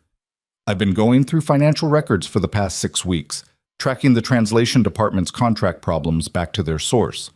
The pattern didn't make sense at first. Random errors, missed deadlines, miscommunications that seemed isolated. But they're not isolated, Claire. They're coordinated. Coordinated by who? That's where it gets complicated. The translator we fired?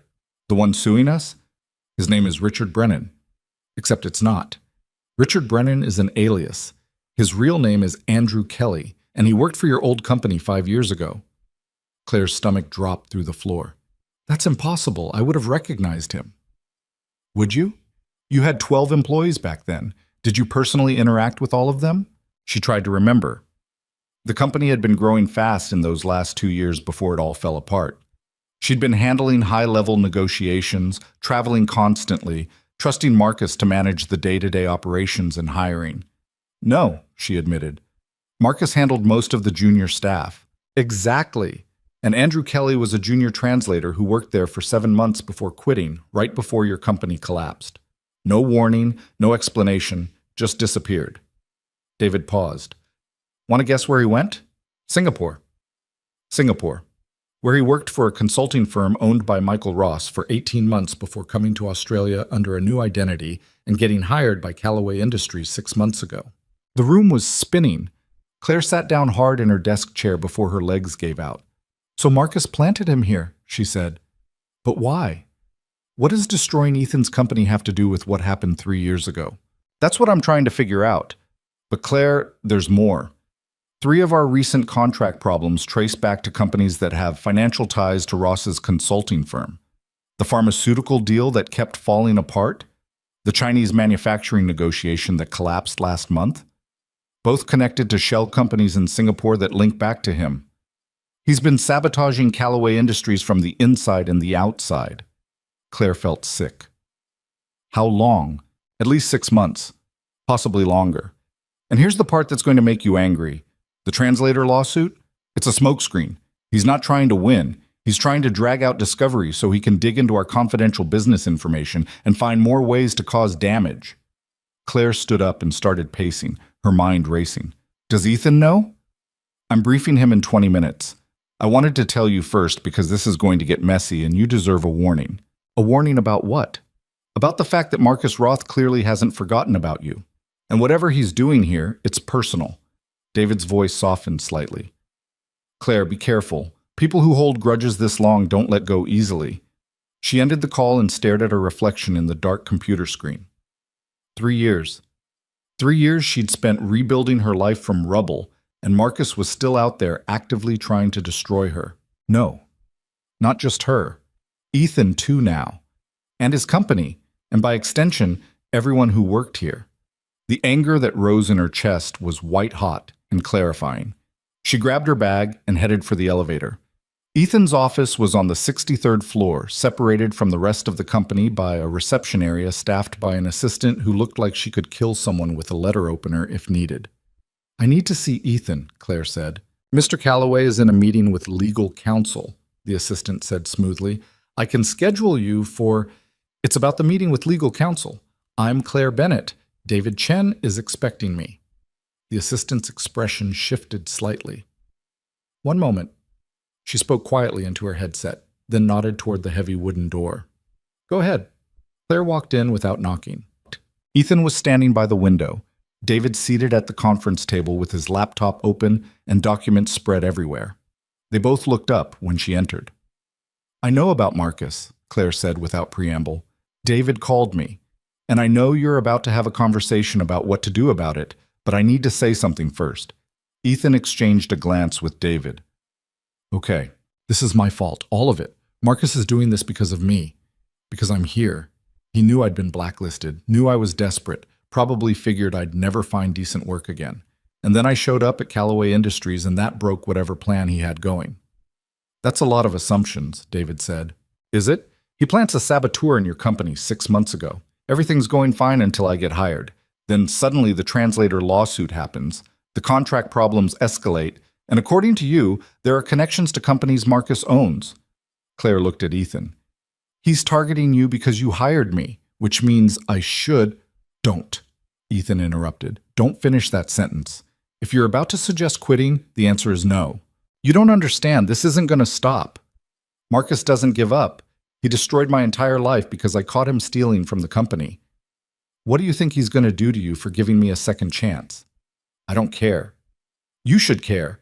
You have a son, a company, thousands of employees depending on you. You can't risk all of that because what? Ethan's voice was sharp now. Because I hired a talented translator who happened to have a psychopath ex-partner, you think I'm going to let some con artist dictate who I employ? I think you're being stubborn and stupid, and you're going to regret this. Probably. I regret a lot of things, but hiring you isn't going to be one of them. David cleared his throat. As touching as this argument is, could we maybe focus on the actual problem, which is figuring out what Marcus Roth wants and how to stop him from getting it? Claire turned to him. What he wants is revenge. On me for discovering his fraud, and now on Ethan for believing in me when nobody else would. That's personal motivation. But there's money involved too. The contract sabotage isn't just about hurting the company. It's redirecting business to firms he controls. David pulled up a spreadsheet. In the past 6 months, 3 major deals that should have gone to Callaway Industries ended up going to competitors. Those competitors are owned by shell companies that trace back to Singapore. How much money are we talking about? Ethan asked. Conservatively, $50 million in lost revenue, possibly more. Ethan swore under his breath. And you think this Andrew Kelly has been feeding him information the whole time? I think Andrew Kelly has been deliberately screwing up translations to make deals fall apart. Then Marcus swoops in through his other companies to pick up the pieces. It's actually kind of brilliant in a sociopathic way. So we fire Kelly, Claire said. We expose what he's doing, and we cut off Marcus's access to inside information. We already fired him, David pointed out. That's why he's suing us. And unfortunately, firing someone for being a saboteur requires proof that will hold up in court. Right now, all we have is suspicious connections and circumstantial evidence. Then we get better evidence. How? Ethan asked. We can't exactly break into his apartment and search for incriminating documents. Claire thought about it. About Marcus and his patterns and the way he operated. He was arrogant, always had been. He thought he was the smartest person in every room, and that arrogance made him sloppy. He'll make a mistake, she said. People like Marcus always do. They can't help themselves. They have to gloat. That's not a strategy, David said. That's hope. It's better than nothing. Claire started pacing. What if we give him something to gloat about? Something that looks like a victory but is actually a trap? Ethan's eyes narrowed. What kind of trap? I don't know yet, but he thinks he's winning. He thinks he's got us scrambling and defensive. What if we let him keep thinking that while we gather actual evidence? David was already shaking his head. Too risky. If we pretend to be vulnerable, we might actually become vulnerable. These are real contracts with real money at stake. So we use a fake contract, Claire said. We create a negotiation that looks valuable but isn't. We let Andrew Kelly's lawyer access it during discovery. We wait for Marcus to take the bait and try to sabotage it. And when he does, we have proof. Silence filled the office. That's actually not terrible, David said slowly. It's ethically questionable and possibly illegal depending on how we execute it, but it's not terrible. I hate it, Ethan said. I hate using Claire as bait. I hate playing games with someone who's already proven he's willing to destroy people for profit. But I don't have a better idea. Neither do I, David admitted. Which means we're actually considering this insanity. They spent the next 2 hours working out the details. A fake contract negotiation with a fictional Chinese manufacturer. Big enough to be tempting. Complicated enough to require translation services. Structured in a way that would make it easy for Marcus to redirect it to one of his shell companies if he thought he could sabotage it successfully. Claire would handle the translation personally. They'd make it look like she was struggling, like the deal was falling apart due to her incompetence. Classic Marcus bait. The chance to prove she was as worthless as he'd always claimed. This feels wrong, Claire said as they finalized the plan. Like we're stooping to his level. We're not, Ethan said firmly. He ruins people for profit. We're protecting people from being ruined. There's a difference. Is there? Yes. Intent matters. Consequences matter. He's destroying lives. We're trying to stop him. David closed his laptop. I'll set up the fake contract documentation. Create a paper trail that looks legitimate. We'll need to involve a few people on our end who can play along convincingly. Patricia, Claire said immediately. She's smart enough to pull it off and angry enough about the department mess to want payback. Anyone else? Claire thought about her team. Most of them were competent, but not particularly invested beyond their paychecks. But there was one person who'd been asking questions about the previous director's mistakes. James Wu. He's been with the company for 3 years, speaks Mandarin and Cantonese fluently. He's been helping me clean up some of the Chinese contract problems, and he's sharp enough to notice something's off with our workflow. Can we trust him? Ethan asked. I think so, but I'll feel him out before we bring him in. They agreed to reconvene in 2 days once David had the fake contract framework ready. Claire left the office feeling like she'd just signed up for something that would either save her reputation or destroy what was left of it. There was no in-between with Marcus. There never had been. She found Patricia still at her desk, even though it was past 7. We need to talk, Claire said. Somewhere private. Patricia looked up from her screen, took in Claire's expression, and grabbed her bag. There's a bar 2 blocks from here, quiet enough to have actual conversations. 20 minutes later, they were tucked into a corner booth with whiskey neither of them was drinking yet. How much do you know about my background? Claire asked. Enough. I Googled you when Ethan first hired you, found the scandal, found the accusations. Also found about 6 articles from before everything fell apart, where people called you one of the most talented translators in the industry. Patricia took a sip of her drink. Figured the truth was somewhere in the middle. The truth is, I was good at my job and terrible at seeing betrayal coming. My business partner stole $2 million and framed me for it. I've spent 3 years trying to survive while he's been living in Singapore under a fake name running the same scam on other people. And now he's targeting Callaway Industries because Ethan hired you. It wasn't a question. David told you, Claire said. David tells me everything eventually. We've worked together for 5 years. He trusts me to keep my mouth shut and handle things that need handling. Patricia leaned back in the booth. So what's the plan? And don't tell me there isn't one. You have that look people get when they're about to do something either brilliant or catastrophically stupid. Claire explained the trap they were setting. The fake contract. The deliberate vulnerability. The hope that Marcus would be arrogant enough to fall for it. Patricia listened without interrupting, her expression unreadable. That's either going to work perfectly or blow up in all our faces, she said when Claire finished. I know. And you're willing to risk your new job on it. I'm willing to risk everything on it. Because if we don't stop him now, he's going to keep coming. He'll destroy Ethan's company piece by piece until there's nothing left. And I'm not going to let that happen. Why? Patricia asked bluntly. You barely know Ethan. You've been here 2 months. Why risk everything for a company that's not even yours? Claire thought about Saturday dinners, about Oliver's elaborate superhero stories, about Ethan's tired smile when she showed up at his door with takeout, about feeling like she belonged somewhere for the first time in 3 years. Because he gave me a chance when nobody else would, she said quietly. Because he looked at me and saw someone capable instead of someone broken. Because I'm tired of running from Marcus, and I'm tired of letting him win. Patricia studied her for a long moment. You're in love with him. What? No, that's not... Please. I've been watching you 2 dance around each other for weeks. The way he looks at you when you're not paying attention. The way you light up when he walks into a room. You're both ridiculous, and it's actually kind of sweet. Claire felt her face heating.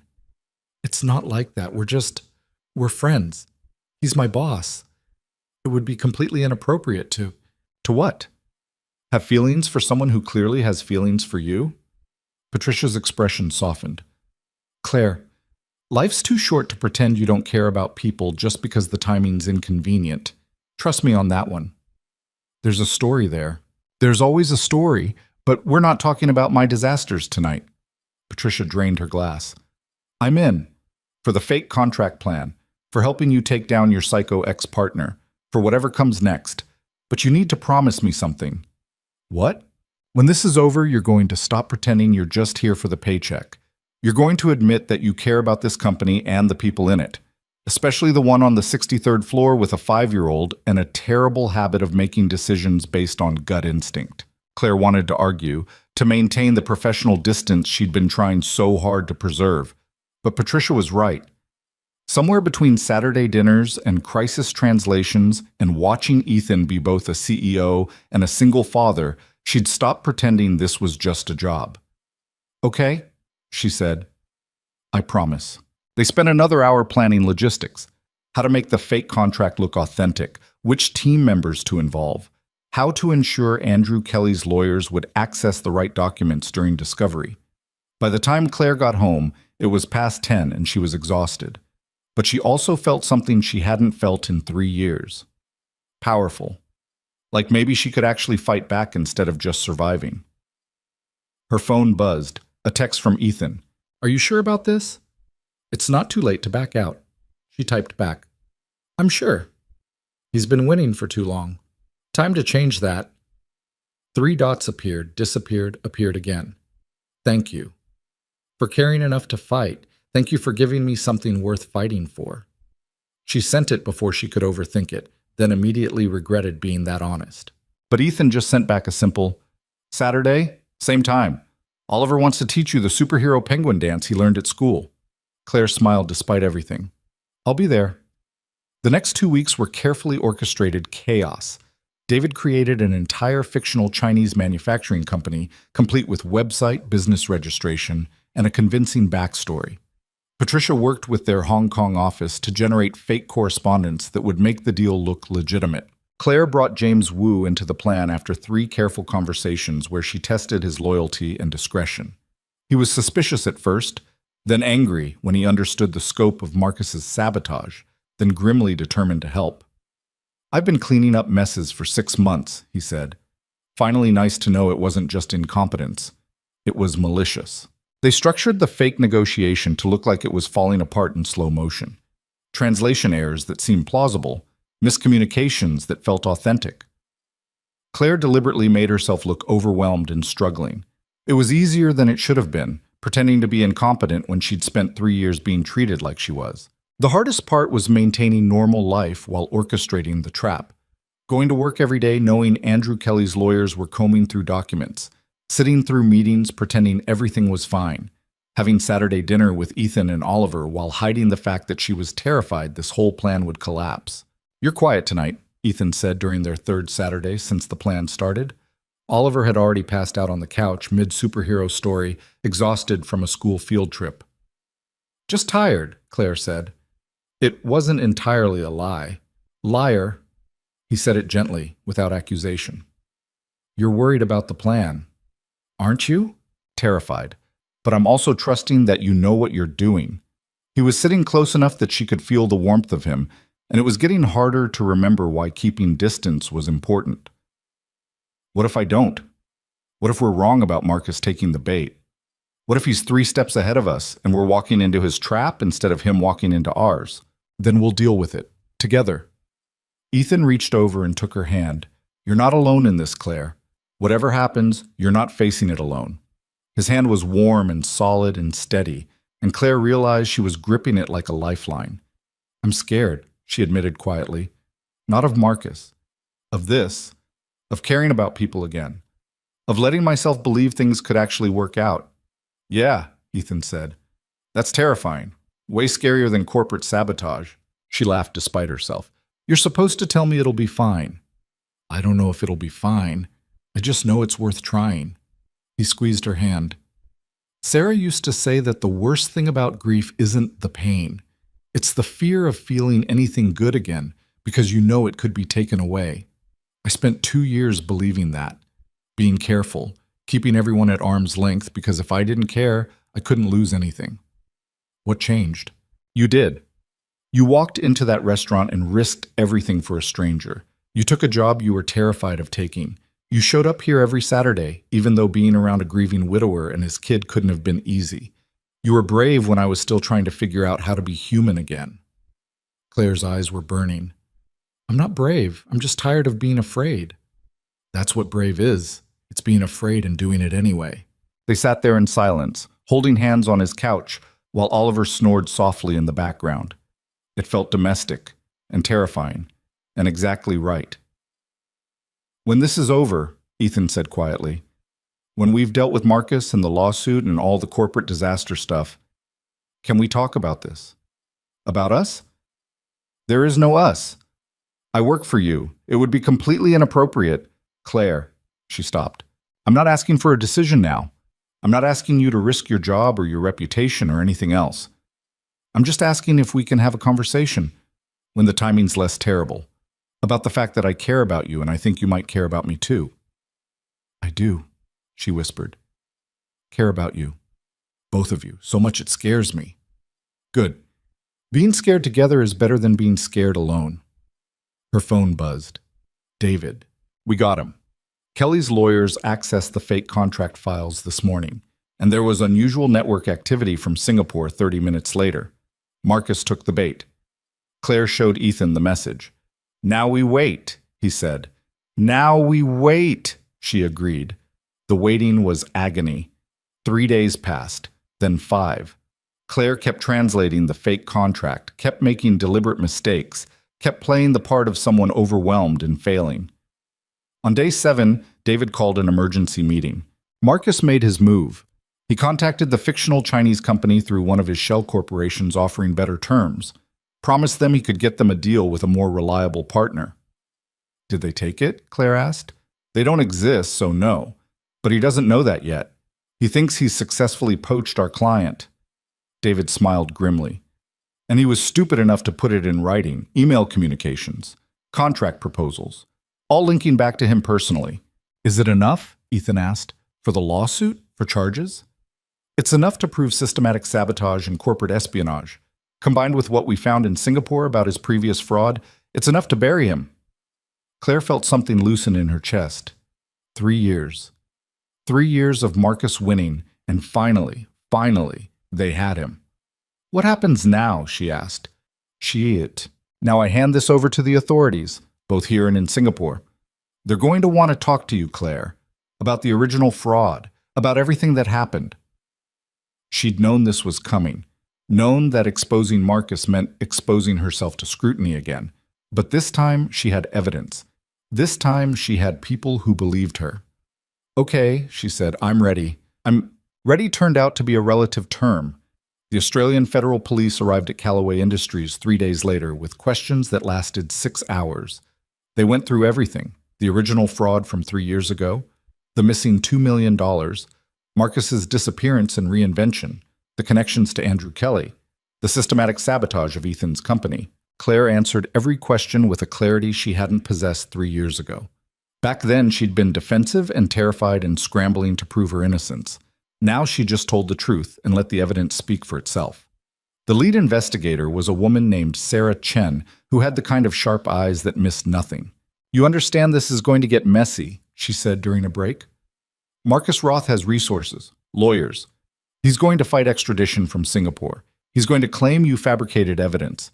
He's going to drag this out as long as possible. I know, Claire said. And you're okay with that?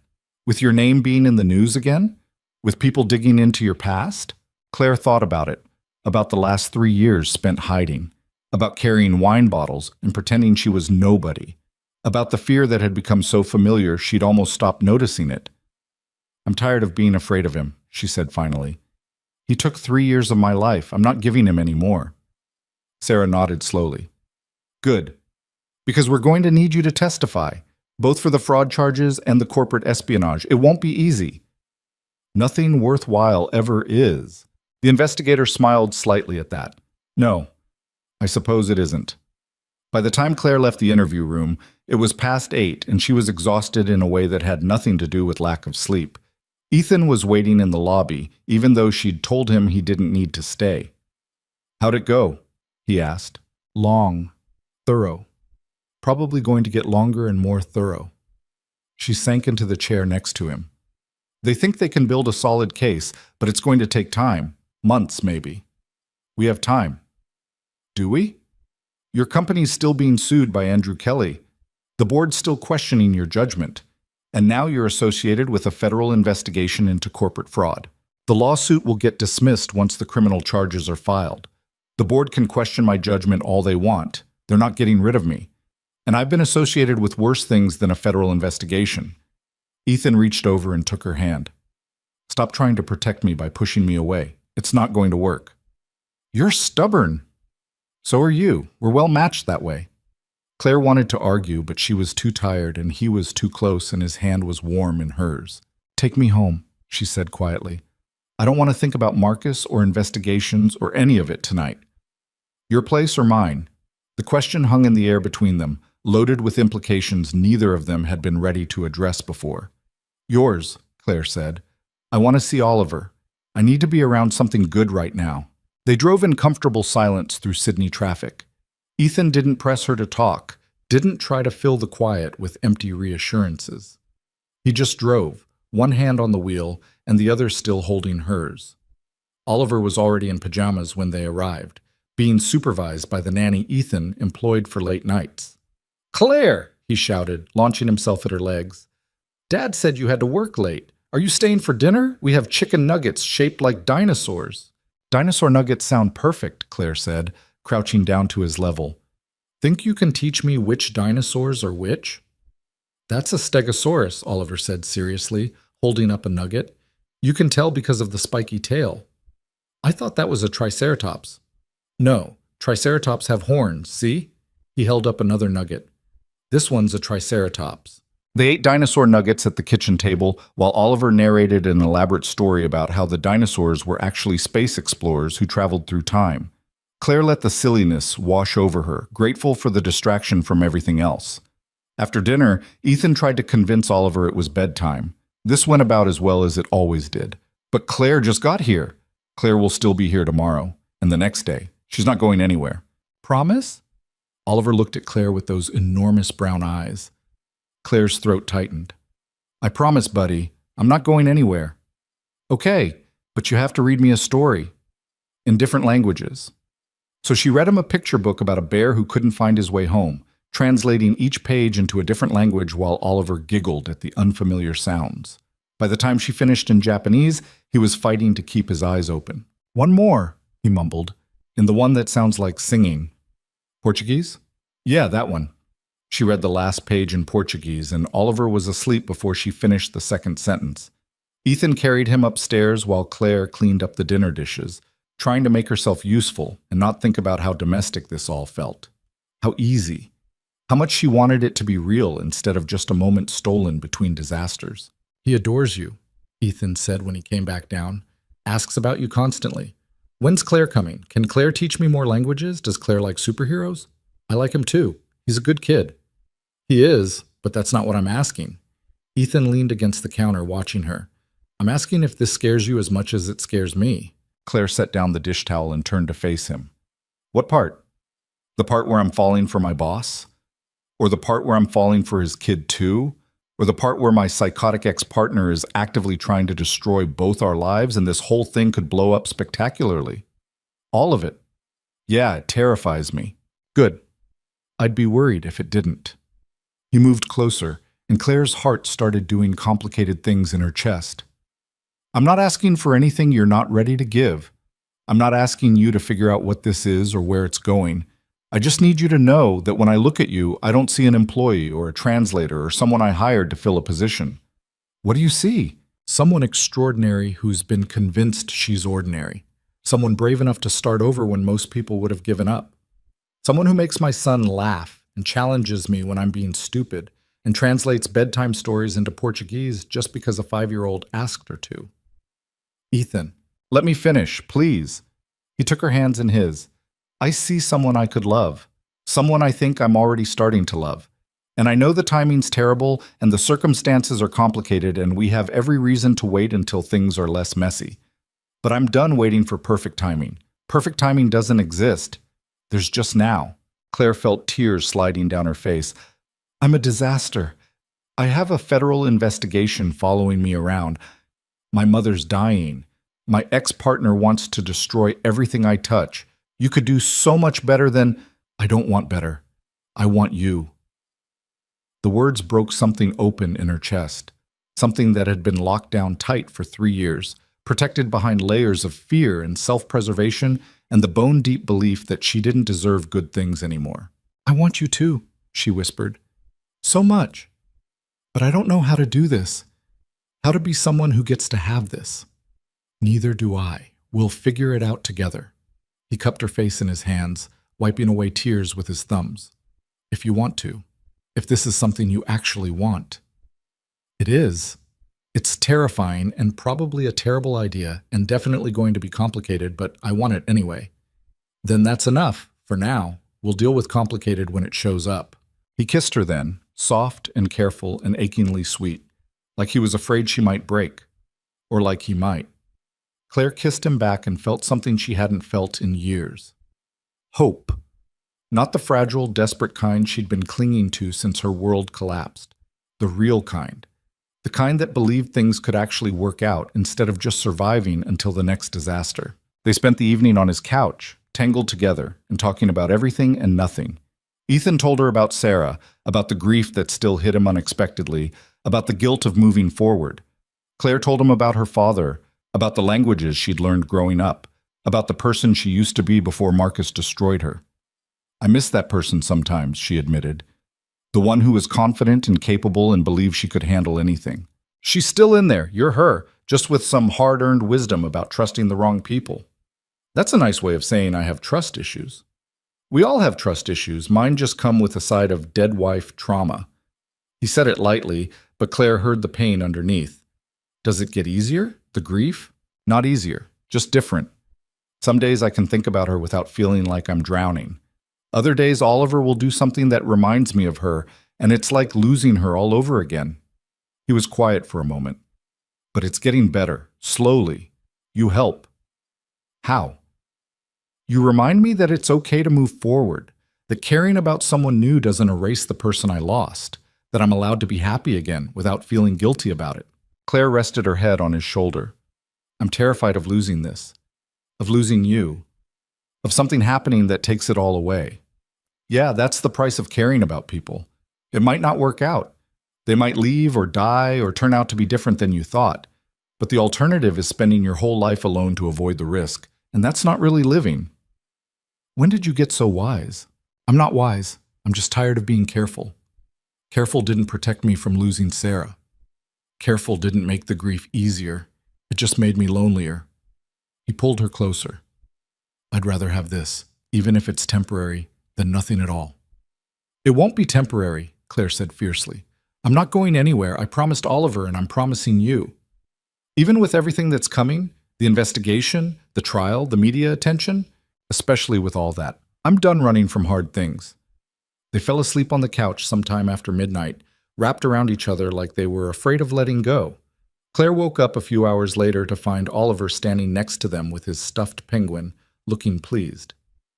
You stayed over, he announced. I fell asleep, Claire said, trying to extract herself from Ethan without waking him. I should probably go eat. No, you should stay. We can have pancakes. Dad makes terrible pancakes, but he tries really hard. Ethan opened one eye. I heard that. My pancakes are fine. They're lumpy. Character building, Claire laughed despite herself. I should go home and change for work. I can't show up in yesterday's clothes. You could keep some clothes here, Ethan said casually, for emergencies, like surprise sleepovers. Oliver nodded enthusiastically. And you could have your own toothbrush in the blue bathroom. I'll show you. Before Claire could protest, Oliver grabbed her hand and dragged her upstairs to show her the blue bathroom, which apparently had the best shower and definitely needed a toothbrush for when she stayed over. By the time she made it back downstairs, Ethan was in the kitchen attempting pancakes that were indeed lumpy but tasted fine. Sorry about that, he said.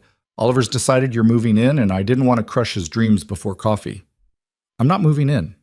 I know. But maybe you could keep a toothbrush here? For actual emergencies?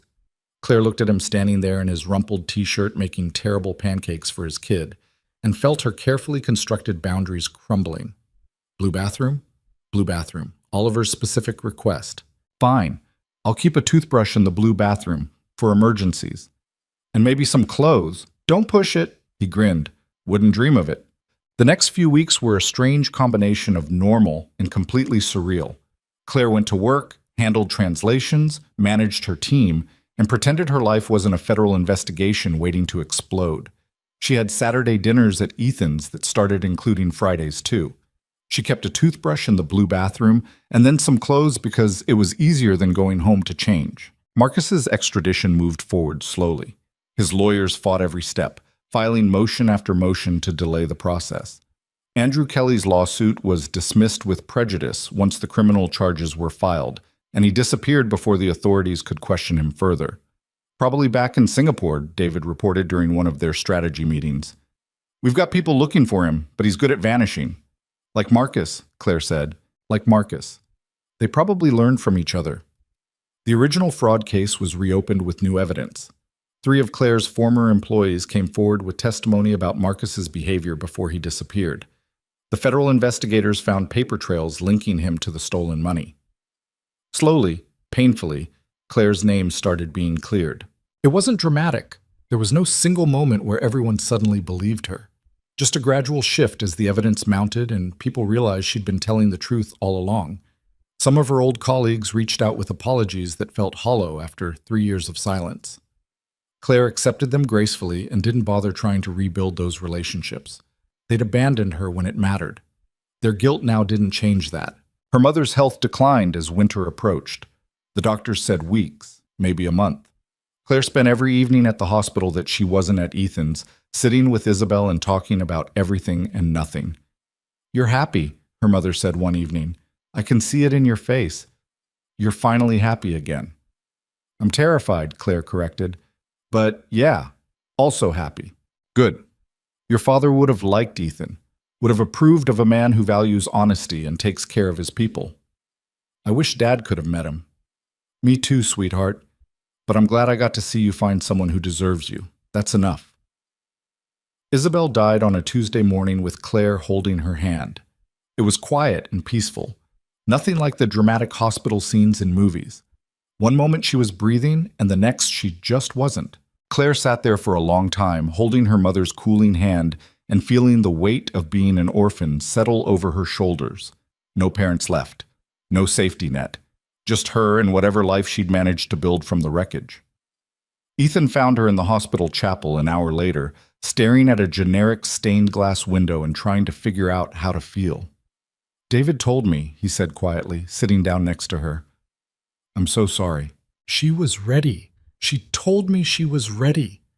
Claire's voice was flat, emotionless. "I thought I was ready too, but it turns out you're never actually ready to be alone. You're not alone.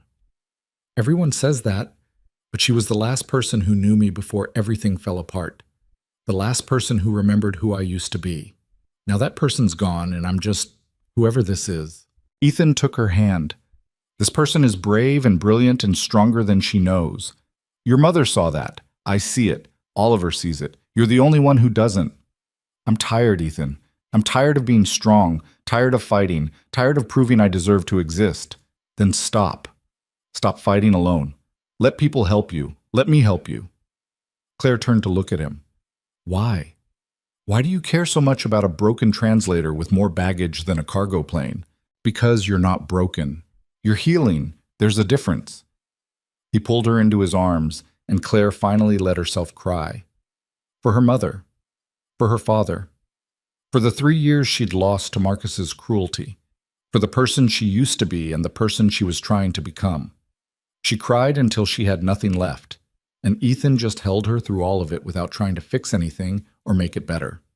Sometimes that was enough, just being held while the world fell apart. The funeral was small. A few colleagues from Callaway Industries, Patricia and James from her team, David Chen looking uncomfortable in a suit that was somehow more formal than his usual formal suits, and Ethan with Oliver, who'd insisted on coming because Claire was sad and needed superhero penguins. "Penguins fix everything," Oliver explained seriously to anyone who'd listen. "They're magic." Claire didn't have the heart to tell him that penguins, magical or otherwise, couldn't bring people back from the dead.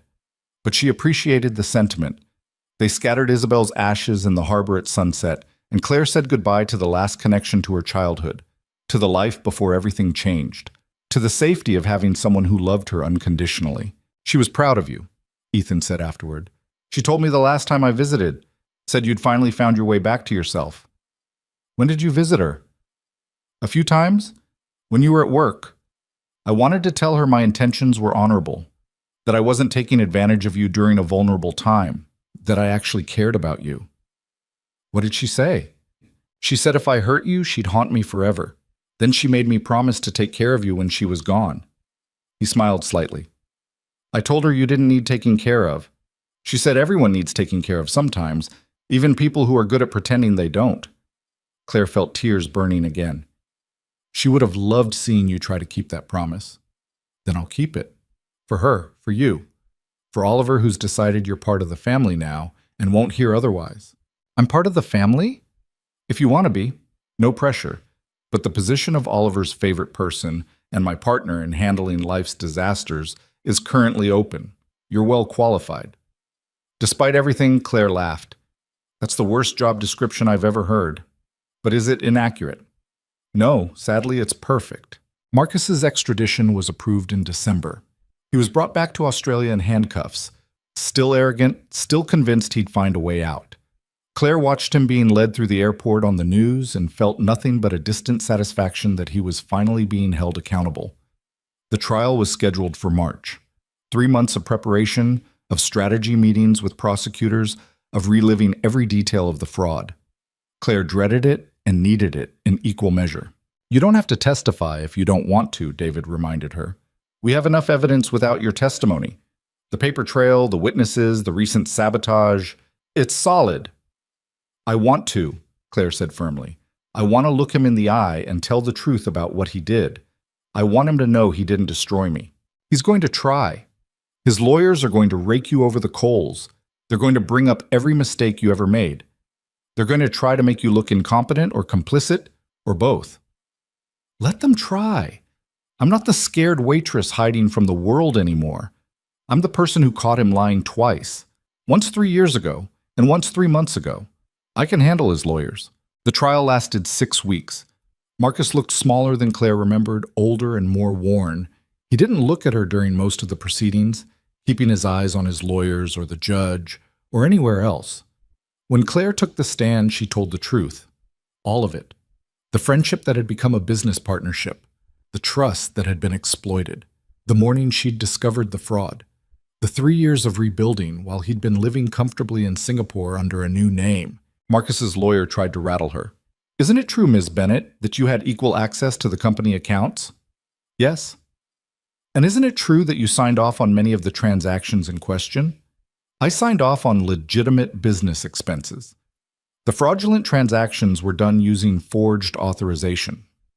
How convenient that you claim forgery when you're the one being accused. It's not a claim. It's documented fact.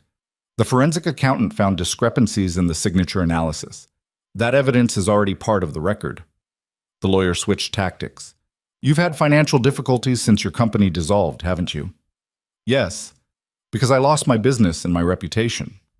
Couldn't those financial difficulties have been motivation to embezzle from your own company? Claire looked directly at Marcus for the first time. He was watching her now, that familiar smirk on his face like he'd already won.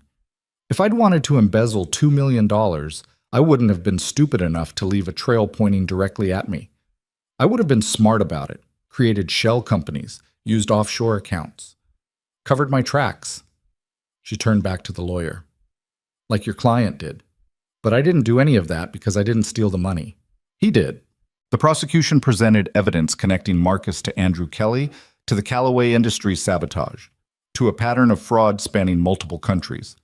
Former employees testified about his manipulation. The forensic accountants showed how the money had moved. By the time the defense rested, it was clear Marcus was finished. The jury deliberated for 4 hours. Guilty on all counts. Claire sat in the courtroom and watched Marcus's face as the verdict was read. The arrogance finally cracked, replaced by something that looked like shock, like he couldn't believe his brilliance hadn't been enough to save him. Outside the courthouse, reporters swarmed. Claire gave a brief statement thanking the prosecutors and the investigators and everyone who'd believed her when it mattered. Then she walked away from the cameras and the questions and the whole circus. Ethan was waiting by his car with Oliver. Claire! Oliver ran over and hugged her legs. Dad said you won, that the bad man can't hurt you anymore. That's right, buddy. He can't hurt anyone anymore. Good. Can we get ice cream to celebrate?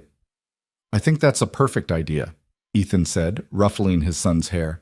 Then to Claire, quietly, how are you really? Tired, relieved, still processing. She looked at him. But okay. I think I'm actually okay. Good. Because Oliver and I have something we want to ask you. What?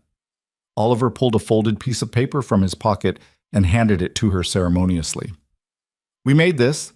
Claire unfolded it. A crayon drawing of 3 stick figures holding hands. One tall, one medium, one small. Above them, in Oliver's careful printing and Ethan's neater hand, our family. See? That's me. Oliver pointed to the small figure. And that's Dad. And that's you. Because you're part of our family now, right? Claire's eyes were burning. Right. If that's okay? It's very okay, Ethan said. More than okay. We love you, Claire. Both of us. And we'd like you to move in with us. Officially. Not just a toothbrush in the blue bathroom. I still have a lease on my apartment. We'll pay the early termination fee. I might drive you both crazy. We're already crazy. You'll fit right in. Oliver was bouncing on his toes. Say yes, say yes. I already cleared out the closet in the blue bedroom for your clothes. Claire looked at them. This man who'd believed in her when she couldn't believe in herself. This kid who'd adopted her into his life with the easy acceptance only children possessed. This family that shouldn't have been hers, but somehow was. Yes, she said. Yes, I'll move in. Yes, I love you both too. Yes to all of it. Oliver cheered. Ethan kissed her right there on the courthouse steps in front of everyone. And Claire finally understood what her father had meant about words building bridges. Sometimes you had to lose everything to find what actually mattered. Sometimes the bridges you built led you home in ways you never expected. Sometimes the worst thing that ever happened to you was actually the thing that saved you because it forced you to become someone stronger than the person you'd been before. 6 months later, Claire stood in the translation services department looking at a project list that was actually manageable. Patricia had been promoted to deputy director. James was leading the Mandarin division. They'd hired 3 new translators, all carefully vetted and properly trained. Callaway Industries was thriving. The board had finally stopped questioning Ethan's leadership. The company had landed 2 major contracts that would keep them busy for years. And Claire lived in a brownstone with a man she loved and a 5-year-old who insisted she teach him a new language every month. Currently, they were working on Italian. Oliver was very excited about the hand gestures. You look happy, Patricia said, appearing in Claire's office doorway. Disgustingly happy. It's kind of nauseating. I am happy. Is that allowed? I suppose. Just don't go getting complacent. Happy people make stupid mistakes. I'll try to remain appropriately paranoid. Good. Patricia hesitated. I'm proud of you. For the record. You came in here terrified and convinced you'd fail, and instead you rebuilt an entire department and took down a criminal mastermind. That's pretty badass. I had help. You did. But you're the one who showed up and did the work. Give yourself some credit. After Patricia left, Claire sat at her desk looking out at the Sydney skyline. 3 years ago, she'd been serving wine and trying to survive. Now she was here, leading a team, living with people she loved, building something that mattered. It wasn't perfect. Nothing ever was. She still had nightmares sometimes about Marcus, still struggled with trusting her own judgment, still mourned her parents and the years she'd lost. But she'd learned something important through all of it. Broken things could be repaired, lost things could be found. And sometimes the bridges you built led you exactly where you needed to be, even if the journey was nothing like you'd planned. Her father had been right. Words built bridges between people, but it was courage that made you willing to cross them. Courage to risk connection after betrayal. Courage to love again after loss. Courage to believe you deserved good things, even when the world had spent years convincing you otherwise. Claire packed up her desk and headed home. To Ethan, who'd be attempting dinner with varying success. To Oliver, who'd want to show her the new superhero moves he'd learned. To a life she'd never imagined having, but somehow couldn't imagine living without. The contract that had brought her back into the world had been with Ethan. But the thing she'd translated back into existence hadn't been a business deal. It had been herself. And that, Claire thought, as she rode the elevator down from the 63rd floor, was worth all the broken pieces it had taken to get here.